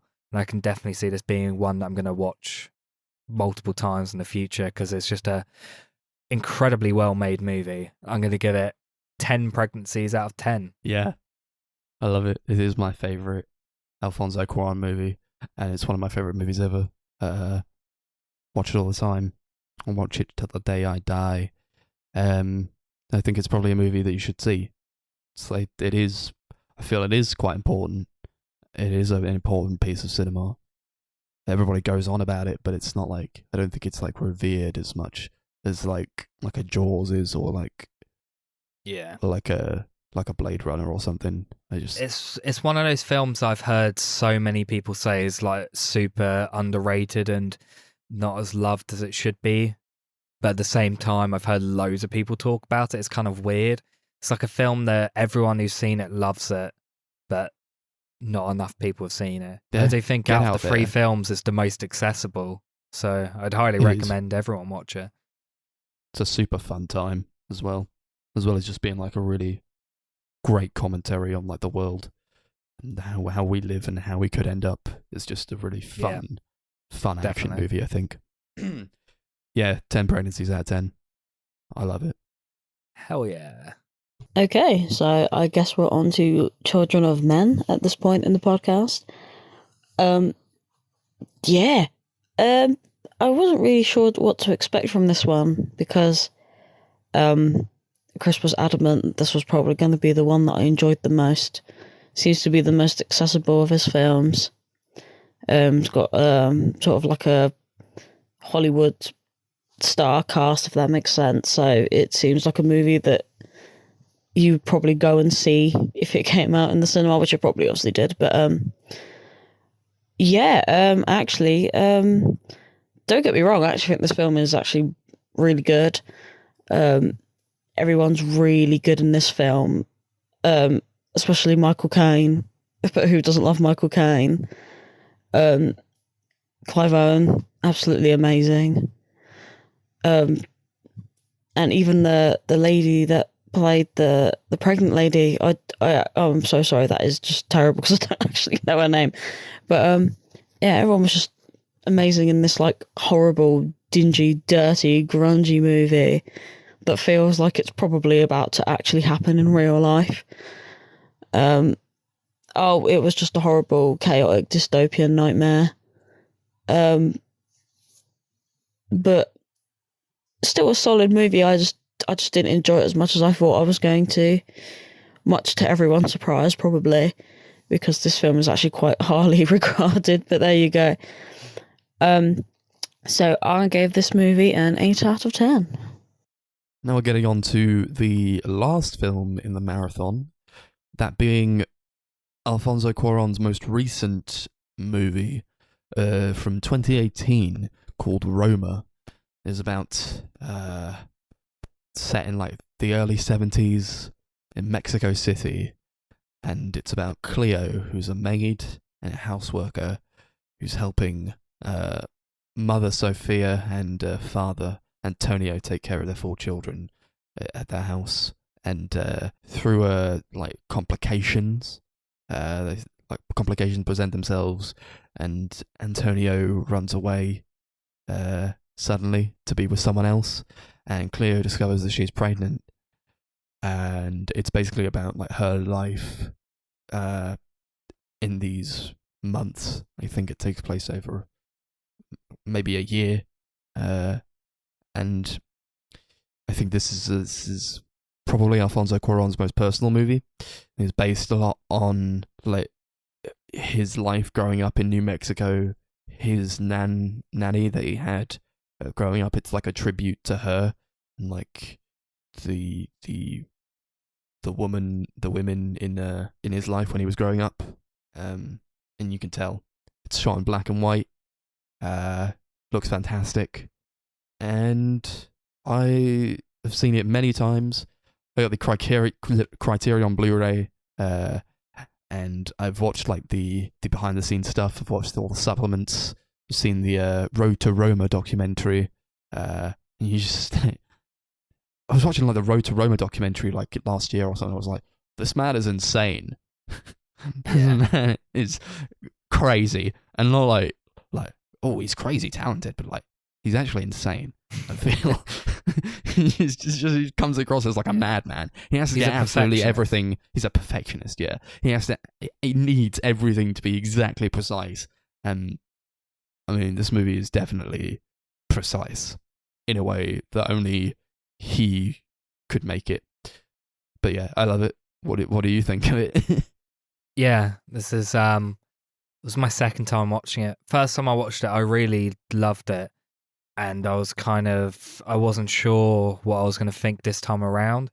Because like I feel like when you watch a film like on the second time, it either like cements how you felt the first time, or you kind of doubt how you felt the first time. You like watching it again, you're like, okay, maybe that wasn't as good as I remembered. But this film was like not only better than I remembered. It was like watching this again. It was like one of the most moving watching experiences I think I've ever had. There was something about watching it this time. It just really resonated with me super, super deeply in every single way. Just watching it, it felt kind of nostalgic, but at the same time, this like nothing in my life has been like this. It was weird. It kind of makes you nostalgic for a time and place that you didn't experience yourself. And I think that's just because of how real and personal it all feels. Like, apparently the majority of the film is based off Alfonso Cuarón's childhood. Like, I think he didn't really write a screenplay properly. Like, he wrote just a bunch of things that happened, kind of, and like things that he remembered happening in his life, like things he remembered, like people saying, wrote it all down and kind of created scenes based around them. So the majority of this is like pretty much exactly from his memory, and it feels real. The film really puts you into like his head in a way. Like you feel like you're watching memories play back, memories that like I don't know, it's hard to describe, but like you do feel like you're reliving like memories that you have, even though you don't actually have them yourself. There's something very moving about that, I think. Yeah, I agree, because it is so personal. And again, I've not experienced anything like this. It's like set in the early 70s. They have like a new year in the movie, and it's like happy 1971. This is set in the time of like the Mexican Dirty War. I tried to do a bit of reading as to what that is, but it's like I didn't get like too far with my reading. I had things to do, I guess. But it's like just this time of political turmoil in the history of the country. There's like this ruling party that ruled for like from like the 20s up to 2000, and they were very like harsh, and there was a lot of like things done behind closed doors. They made a lot of people disappear, and they tortured people, and it was just really a horrible time, I think. And you see that in the way that the military is presented in this movie. You get people walking down the street, like military parades going down the street all the time. They're like parading around like their flags, and like these soldiers in uniform and tooting their trumpets. It's very present in the movie, I feel, and it does call back to probably how times were back in those days. I think that he's a guy who's really lived quite an interesting life, that he's able to put all these things into a movie from memory alone. Yeah, and I feel like a lot of that military based stuff, like at first it kind of almost feels like you're watching it from like a childlike sort of perspective. Like it feels very natural. It doesn't feel like a huge part of what's going on, whereas in reality it probably was like a huge part of these people's lives. But the way he presents it is almost like it's just something that's going on in the background until later on the violence does kind of affect the main characters, and it does kind of become incredibly real, and you do see it like up close and personal. And I think that kind of is just how the film just kind of is structured generally. Like you're basically watching these scenes play out almost like it's from this person's memory, and almost as if it's from these people's perspectives, and you're not seeing the world around them, even though the world does feel very huge and lived in and real. You know, you're only focusing on what the characters are focusing on, and it makes it feel very, very like real. Yeah, it's just like these real world aspects that they have an effect on the characters. I think there's like a character called Min, who's this guy that Cleo's had sex with, and he's got her pregnant, but he just kind of runs away, doesn't want to deal with it. And he's got like this like martial arts type thing that he's doing, where it's actually like, I feel it's more closely linked to like what's going on politically. It felt like kind of like an indoctrination type of deal. Yeah. Within this, there's this huge scene where they go into like the shops, and then a riot breaks out. There's like this student protest that's happening, and the police just like start killing people, I think, and it was like this horrible scene that actually happened in real life, and just so much of this movie, it hits very emotionally with me, I think, even though I agree with you, Chris, like I haven't gone through these things, but it does feel very personal, and the emotional beats are some of the hardest, I think, in any movie, and he does it so well. There's obviously, I mean, I think like the crux of the movie is like Cleo and like how she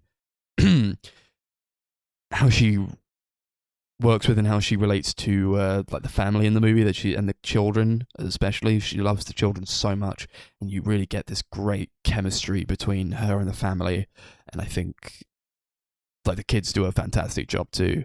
I'm just thinking about I'm thinking about like how Cuarón directs children, and then I was like, you imagine like David Lynch, like that video of David Lynch directing a child. He's like, no, cry, be more sad, writhe around. I don't think he does that. But he just works fantastically with people, and there's just a lot of scenes that obviously are plot from real life, and then there's just this horrible part of the movie where like in that riot scene, Cleo's water breaks, and she's been held up by like these, just all the rioting that's going around, and like all the traffic stopped, and she's like in labor in the taxi, and it's just this horrible scene where they go into like the hospital, and then like it's just a lot of long cuts, and then like the aunt is the only one who's with her, and she doesn't know like fucking anything about her. So they're like asking her questions like what's her middle name, who's her family, and like what's her birthday, and she's just like, I don't know, because I think there's a lot to do with the depiction of like class structure, and I think it's very important to have Cleo as an ethnic minority in this movie, because like, and just to have her as like this maid, this like position that probably is seen as like lesser to people, and it's more like a servant type of job role. I think that's very evident in the way that like she interacts with Thurman, and like he doesn't want to see her again, but he just calls her a fucking servant, and it's like, oh, okay, so you'll use her for sex, but and like your own pleasure, but when you need to take responsibility, you'll just run away and like regard her as lesser than you. And I think there's a lot to do with class struggle. I think there's a lot to do with just racism in general in the movie. Definitely. And it like culminates in this like horrific scene where she goes into labor and she goes to the hospital, and there are a lot of long takes in it, and just like there's one shot where she goes into the room where they have to operate, and it's and then like it's a stillbirth, and it's so horrendously horrific, but it needs to happen. And I think it's like, oh, she couldn't catch one break. It's just all these things that happen to her, and you feel so bad for her. She's such a fantastic character and portrayed wonderfully by Yalitza Aparicio. She's just fantastic. I don't think she'd acted before, but no, fuck, man, that scene hit me so hard. And I like, we were talking like afterwards, like, yeah, it was sad. Like we've never like watched a movie together where we were like bursting out crying. Like none of us, I don't think any of us were like that, but I was crying. I was definitely crying. I was so sad. It was heartbreaking, honestly. Yeah, I remember I was also in tears and I was trying really hard to like keep it together because I was close to just bursting into tears. And I looked over at Darcie and she was just kind of in utter shock. She looked like paralyzed. And I remember even after the film had ended, we like sat there and watched the entire credits completely in silence because I don't think any of us really knew what to say. Because the last like half an hour of the film is so, it's upsetting but really powerful and beautiful at the same time. Like the hospital scene is honestly one of the most disturbing and like upsetting things I've ever seen in a film. It just really, really like, it's horrible. It's really horrible to watch. And then it's not long after that is followed by this scene where Cleo like almost sacrifices herself to save the kids, like because they're like drowning. They're like caught in these huge waves, and she like goes in there to take them out, even though she can't swim. And like it's just a really, really powerful and beautiful sequence. It's honestly one of my favorite scenes in any movie, and it's just like such a moving way to end the movie. Really, just like it shows you just how important this family is to Cleo, and how even though they are like, it's just like her job basically. It's basically her family. Like she cares about these people just how she would her real family. And I think it's a testament to how much love and care the character has. Yeah. You see they care about her as well. Yeah. There's never a point where I feel like they treat her badly, you know. Yeah, But it's there not is like just this it's not like a underlying current of, one-way like, love. she's lesser, you know. Yeah. There's like a point where like she discovers that she's pregnant, and like all that's going through her mind is that she might get fired. And that's like so sad. It's like it's probably just like what she's just expecting, and this has probably happened to her before. But it was horrible. And like I say, like the stillbirth scene is horrible, and it's like it's one of the saddest scenes in any movie that I've ever seen. But it's also, that's not even like the saddest part of the movie for me, because the saddest part is like the beach scene where they are almost drowning and she has to go out. She has to go out literally out of her element and try to save these kids that she loves so much, because she's so just integrated with this family. They love her and she loves them so much, and they sell it so well throughout the movie. And then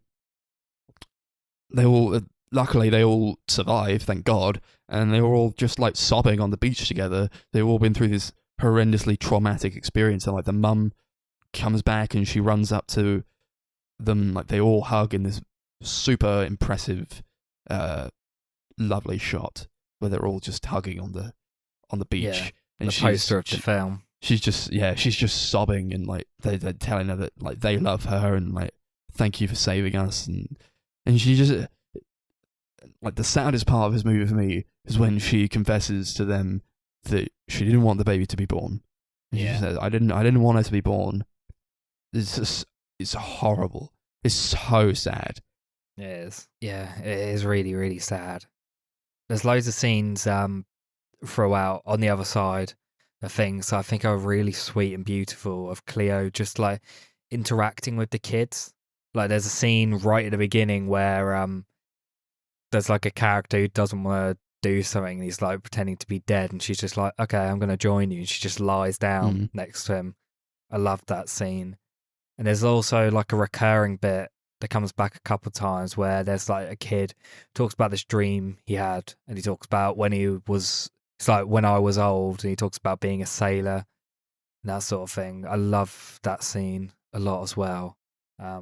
There's actually a song Billie Eilish wrote for the film called When I Was Older that was like entirely based off of that like sequence.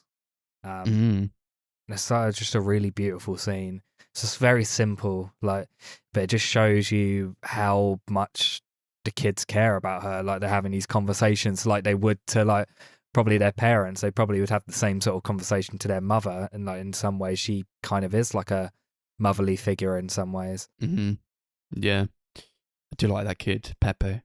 Yeah. He's just like got some really interesting lines, and like he is saying like, oh, when I was older, I was a fighter pilot, and like I died in a storm or something. It's like, Yeah. whoa, this is deep.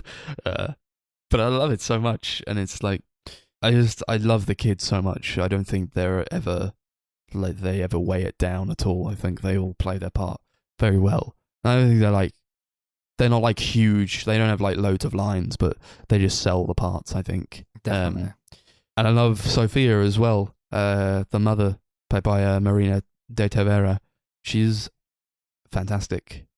She is. Like some of the time, like maybe she could come off as like maybe too crass, or she's a bit too angry, you might say, but just what's happened to her, like her husband has left her, and like he's just gone, and like suddenly like now he's like not even paying her any money to like support the kids. So like whenever she's like angry or something, or like she snaps, there's like a part where she like slaps one of the kids, and like, yeah, you shouldn't slap your kids, but it's like you understand why she did it, and I never felt like she was ever like in the wrong, really. No. At any point. She's such a fantastic performer. Yeah, definitely.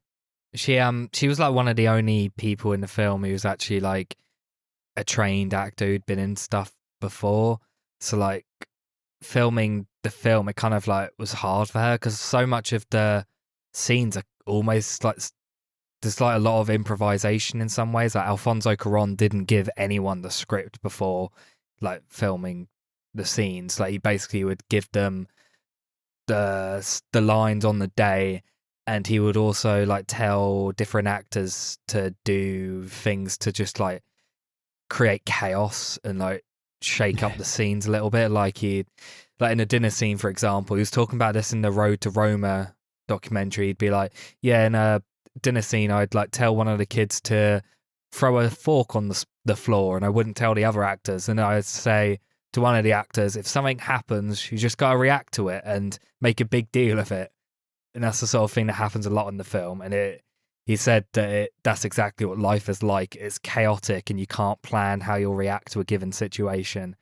And like, I feel bad for these actors. They must have been like constantly like on their feet, and it like just is kind of a testament to how talented they all are, that they managed to keep up throughout the whole film. Definitely. That's what I kind of look at it as, like, it's definitely not like traditional in terms of its plot structure, because it is just kind of like scenes that happen. Just like that's what life is. It's just things that happen. You move from day to day, and like things happen, and then you move on.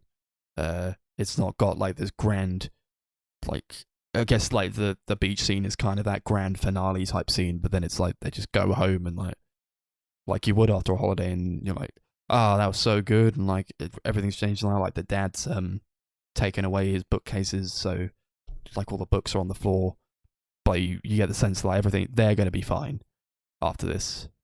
It doesn't really need to wrap up anything. It was like, and this is what happened to them. It's just like life carries on, you know? Yeah. It kind of feels like you're just like for 2 hours just thinking about a bunch of memories. Like maybe that's exactly how that happened. Maybe it's not. Maybe that's like the order they ran in. Maybe it's not. But it doesn't really matter that much. You're just kind of there experiencing it all. Like Alfonso Cuarón said, he wants to shoot the bulk of the film in wide shots, almost like you're like a observer rather than someone who is like subjectively there and like can control what's happening or is like following anything that's happening. So many of the shots are literally just like long shots that like pan across the rooms and stuff like that, and it all looks really great. Alfonso Cuarón did all the cinematography himself, and like considering that, it looks incredible. Like all the camera compositions and the panning and all of that stuff, it looks fantastic. I think he won an Oscar for cinematography as well, and really deserved I think so. it. Yeah, it's definitely deserved. This movie, no movie looks quite the way that this movie does. It is so its own thing. It looks fantastic. I got like, I don't know if you got this, but like I got the sense that like when the camera is kind of moving so smoothly and in like one direction, and thinking like more towards like the beginning of the movie where like it's moving and like you're just seeing Cleo cleaning up. She's like walking around and like the camera is moving, but it's not going in the direction she's going because she's not there yet, but like she will be. And then like it like pans to the other side and like does the same thing, and she'll go where she needs to go. She's like guided by the camera and not the other way around. And I think that's like a big hint at like maybe this being already known, or like maybe it's like destiny in a way. But it's also, I think, like the movie is taking Cleo on a journey. She doesn't have like so much agency in the movie because it kind of just pulls her in the directions that she needs to go, I think. And you know, she's not really in control of it, and I think that kind of links to probably classes of like themes of like class and like perhaps like war that's going on, where you do get these like minorities that are like just like pushed and pulled all these different ways, and they don't have any control over it. Yeah, definitely. At the same time, I think maybe he's kind of like presenting it kind of like just how life is. Like, you don't have complete control over your life. Things like this happen. Like, things just happen and you don't really have control over it. You don't have control over your future, like, too much. Things happen that completely unplanned. I feel like that kind of comes into it a bit as well. Just got to roll with the punches. Yeah. That's life, baby. Yeah, that's kind of just what this film is for 2 hours. Just rolling with the punches, and there's plenty of them. Oh, God, yeah. I don't know if you thought that maybe, I got the feeling that the stillbirth was not out of nowhere. I think that there's, like, foreshadowing to it, and I don't know if you picked that up as well. But I haven't picked that up, but I've only seen the film twice, so maybe it's something that I need to pick up on. So, like, a couple of things I picked up on, like, when she's in the hospital getting tested to see whether she is pregnant, she, like, goes into this room where, like, there's a window, and she sees, like, all the babies in their boxes, the baby boxes. I forget what it's, like, the incubators. And then, like, this earthquake happens, and, like, the whole, like, the hospital shakes, and, like, debris is, like, smashing down onto people, and, like, the on the floor, and, like, on the boxes that the babies are in the incubators. I think like that was like a lot about like the turmoil of the situation that she was in at the moment, and like, I felt like that kind of foreshadowed where she would eventually end up. I think that especially like it was like gutting when like it shows like this shot of like debris on top of one of the incubators, and like the baby inside it is not moving, so you don't know, like maybe it's dead, or like it's died from shock or something. I think probably it was dead. Like, and it's sad, but like, I feel like that's just what happened. And then like it immediately cuts to like crosses in a field, like just like buried in like the dirt, just like crosses. And I think that was probably a hint that perhaps that baby had died. Yeah, most likely. There was also a scene where she's at the New Year's party with the family's extended family, and she's being led to like this table by someone. She's like, "Oh, you gotta drink some eggnog." She's like, "No, I don't think I should drink some eggnog. I'm pregnant." She's like, "Oh, one drink won't hurt." And like, she gets like knocked backwards, like somebody knocks into her while they're dancing, and like the cup falls on the floor and it smashes. And then, like, just, like, this milky kind of eggnog goes all over the place. And, like, it's just this... It holds on this shot of the broken pot and of the cup. I thought that was, like, foreshadowing, like, broken water, but, like, literally. But it's more like milky kind of substance. I felt that was kind of, like, foreshadowing, like, the pregnancy. And, like, she never gets to drink it. And it's also sudden. It's also, like, suddenly torn from her. And I think that was like a big indicator to perhaps foreshadowing the stillbirth too. Yeah, I can see that. It wouldn't surprise me. Alfonso Cuarón seems like the sort of person who's like very, very focused on the minute details and likes having these important things that maybe not everyone would pick up on. Like, for example, Absolutely. like there's like the film opens with like a shot of an airplane like flying across the sky reflected in water, which he said was used, the planes he used in the film as like a symbol of a transient situation, and stating that there's a universe that's broader than the life that these characters have, which makes sense why the film also ends with a shot of an airplane as well. Yeah. Yeah. I then noted down, I was like, what is the meaning of the aeroplanes? It clearly has some meaning to it. And like also I think like they were just like airplanes like flying overhead like anyway. Like they're just like constant. So it had to be worked into the movie. Yeah, exactly. I don't think originally it was a thing he planned, but because of it he worked it in. No, that's good though. That's also like a Children of Men type situation where it's like a happy coincidence. Yeah.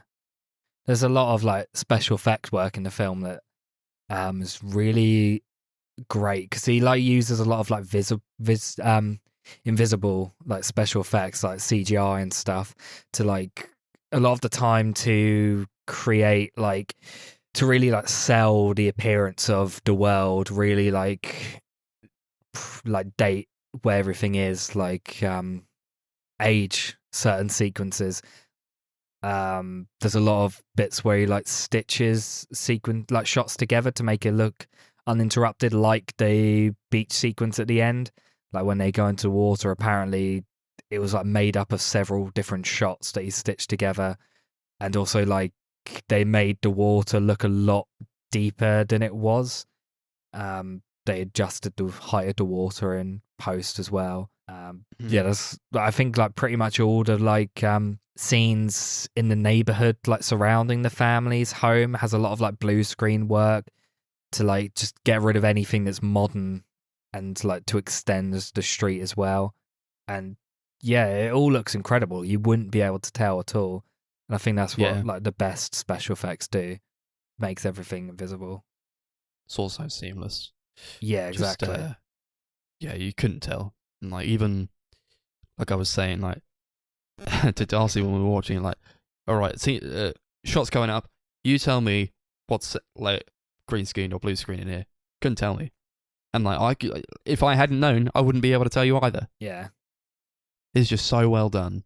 He's a very meticulous man, I think.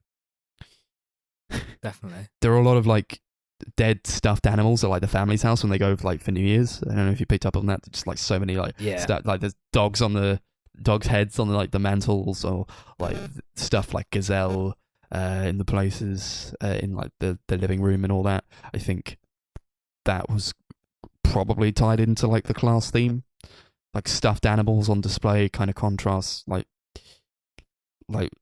POC in lower wage positions. You don't like appreciate the animals for the life that they had, but like the way they look on display. Yeah, I can see that. I love the usage of black and white throughout as well. Like the whites look very, very bright, and the blacks are like super dark. There's a great contrast between the two, and it all looks very purposeful and meaningful. A lot of the look, and as well as like just general like camera compositions, and also kind of the style of the film reminds me heavily of the director Federico Fellini. It feels like Alfonso Cuarón kind of wanted to make his own Fellini movie, because a lot of his films are very, very personal in this sort of way. I've only seen 8.5, but this actually kind of reminded me quite a bit of that film, because that film was incredibly autobiographical. And yeah, and style-wise and visually, it looks a lot like his sort of thing. But at the same time, it feels very much like a Alfonso Cuarón movie. Like, although it reminds me of like Fellini, it still feels very much his movie. It doesn't feel like someone else's film. Yeah, you can tell he cares so much about it. I watched like some of the supplements on the Criterion Blu-ray was just like how they distributed it, and like the challenges that they faced distributing it. Obviously, it went to Netflix. I would have loved to have seen it in the cinema, but like obviously Netflix is a good way to get a lot of people to see your movie, even if like maybe they wouldn't see it in the cinema in the first place. I think there was like they had like this big like van where like or like this truck that had like a cinema inside of it, and they would just like drive it around Mexico showing it to people for free. It's Yeah, so yeah, I heard like about it's so that. wholesome. It's really nice. Yeah, that was a great Yeah. way to like get more eyes on it, I think. Yeah, it does make sense why they put it on Netflix. I think he really did want a theatrical release, but it will get it to more eyes because people may not want to go to cinema to see a foreign language movie, but when it's on Netflix, you're not really taking a risk. It's just there. If you want, Yeah. there's probably like an English dub on Netflix that you can watch. When you Google Roma, there's a section when you Google things called "People Also Ask," and the second question is Roma boring? Yeah. I'm like, oh.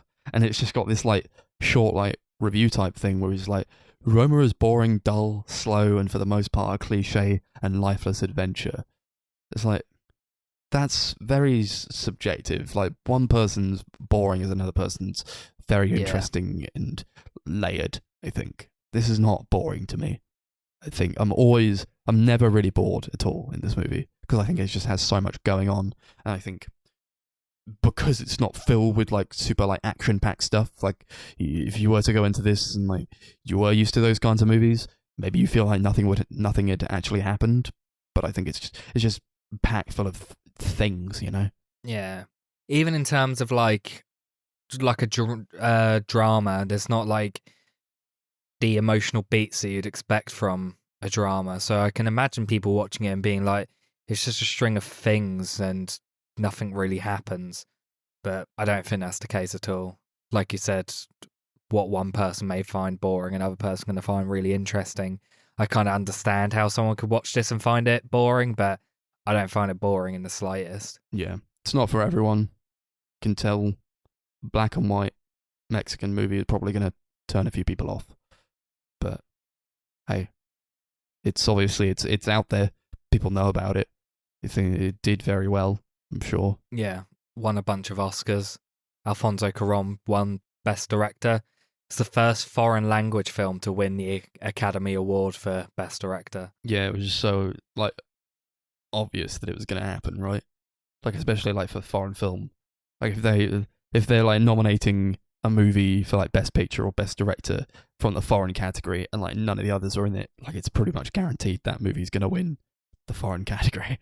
Yeah, I can't even remember who else was nominated for that year. Me neither. Was it 2018? Yeah, so you had Yorgos Lanthimos, Spike Lee, Adam McCain, and Powell Pawlikowski. So yeah, although I did like The Favourite a lot, I do think Alfonso Cuarón was the best of those nominated. Yeah, probably. Yeah, I would agree. Have you ever like there's a scene in this movie where there's this guy called Zovek and he's like he's in this like desert place. He's talking to like the people that Furman is with, just like his martial arts group, and they're like all like in rows with like their sticks and they're doing like martial arts training, and then he comes out and he's like standing on one leg with his eyes closed with like a blindfold on him, and he's like, can you do this? You try it now. It's not as easy as it looks. You ever tried to do that? No, because I have it is so hard. Really terrible balance. I can't ride a bike, let alone do that. Well, yeah, maybe we're not like the best people to say that because we're not like the best in terms of coordination, I guess. But I tried to do it while it was happening. Like the first time I watched this twice. I watched it last week and then with you guys. And when I was watching it on my own, I tried to do it. I just couldn't because I think there's something that gets lost with like your balance and your equilibrium when you close your eyes and you try to balance on just one leg. I think someone probably gets lost there. I like that you see everyone trying to do it and no one can do it except for Cleo. She's the only person that can do it. She's one of the greats. He's like, only a few top athletes can do this. And then she does it. Yeah, a pregnant woman. Yeah. Because she's awesome. Yeah. And that's also like themes of like class structure too. Like these people we don't give any chances to because they're from lower backgrounds, or like people from just different classes that you wouldn't give second thought to. They're just as capable, if not more so, than the people that we do give chances to if they had the same opportunities. Yeah. definitely. Have you got anything else to add to this film? Or are you ready to go to the ratings? I think I'm all right. Yeah? Yeah. What do you want to rate this one out of? And don't say stillbirths, because I know you said the other day you didn't want to do that. How dare you suggest I might say that? I can't believe you would slander me in this way. Damn it, that is actually what I was going to say. Now I've got to think of something else. Airplanes. 2 airplanes, sure. There's a lot of airplanes. Yeah, this is a really, really beautiful movie. I am definitely going to get the Criterion Blu-ray as soon as I can afford it. This is just one of the great movies, I think. It's honestly one of the best movies I've ever seen. Easily one of my favorites now, and I cannot wait to rewatch it at some point because it's just beautiful. I didn't finish watching the Road to Roma documentary, but I'm definitely going to finish that off over the weekend because what I watched was fascinating, and just watching this crazy director who is just like really incredible, like working, is just fascinating to watch. So yeah, I'm going to give it 10 airplanes out of 10. For sure. I was going to say eggnogs. Oh well, it's too late now. It's too late. Yeah, I agree. I think in many ways this is Alfonso Cuarón's best movie. Yeah, it's his favourite film he's done, apparently. Yeah, you could tell. It's very obvious to tell why. Perhaps I do think it is his best. It's not my favourite of his, but like filmmaking wise and just like what it means to the director himself, probably his best movie. And everyone should see it because it's bloody brilliant. It's on Netflix. Go watch it. Yeah, definitely. I am also going to give it 10 airplanes out of 10. Fantastic. Yeah. Boys. Quickly, a big fuck the pair of you for making me watch this film in the first place.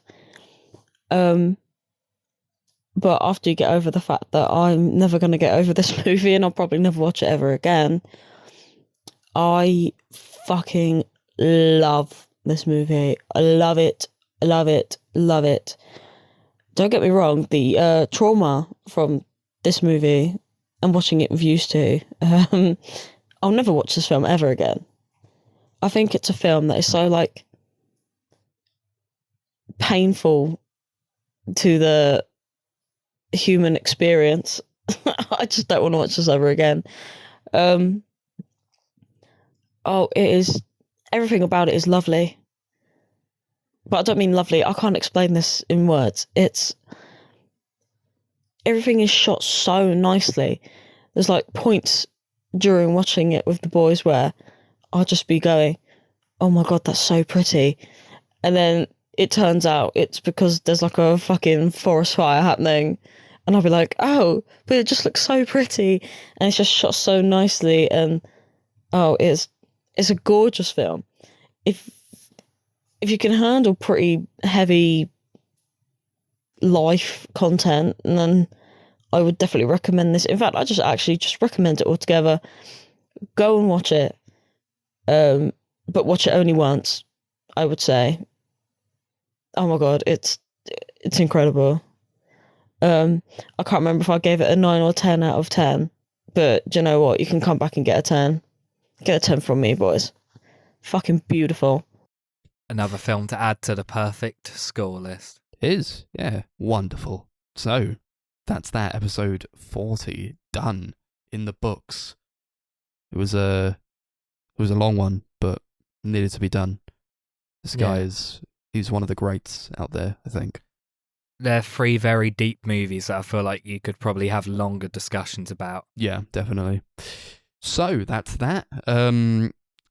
We've got episode 41. We are going to do another installment of the £1 marathon. So we'll basically just be picking a movie each for £1 and then watching them and reviewing them. We don't know what the movies are going to be yet, so stay tuned for that. Well, I know what my film is, but yeah, we'll leave it as a surprise. Yeah. So yeah, stay tuned. And in, 5 episodes time, we got the new series review to do. We got series 1, season 1 of Chappelle's Show. That's on Netflix, so watch that. It's coming up. Thank you so much for listening. We've also got our social medias, of course. Perhaps you're listening on YouTube and you'd know that our YouTube channel is called The Sunday Movie Marathon. Subscribe. Twitter is at Sunday Movie Pod. Facebook is at Sunday Movie Marathon. And Letterboxd is at Sunday MM, capital S, capital MM. Thank you for listening. It's been a week. Indeed it has. Some really great movies, especially Space Jam 2. The best. The best in the world. Come on and slam. Let's do the jam. Okay. See you later. I can't believe it. In my own house. It's Bugs Bunny. Bugs fucking Bunny.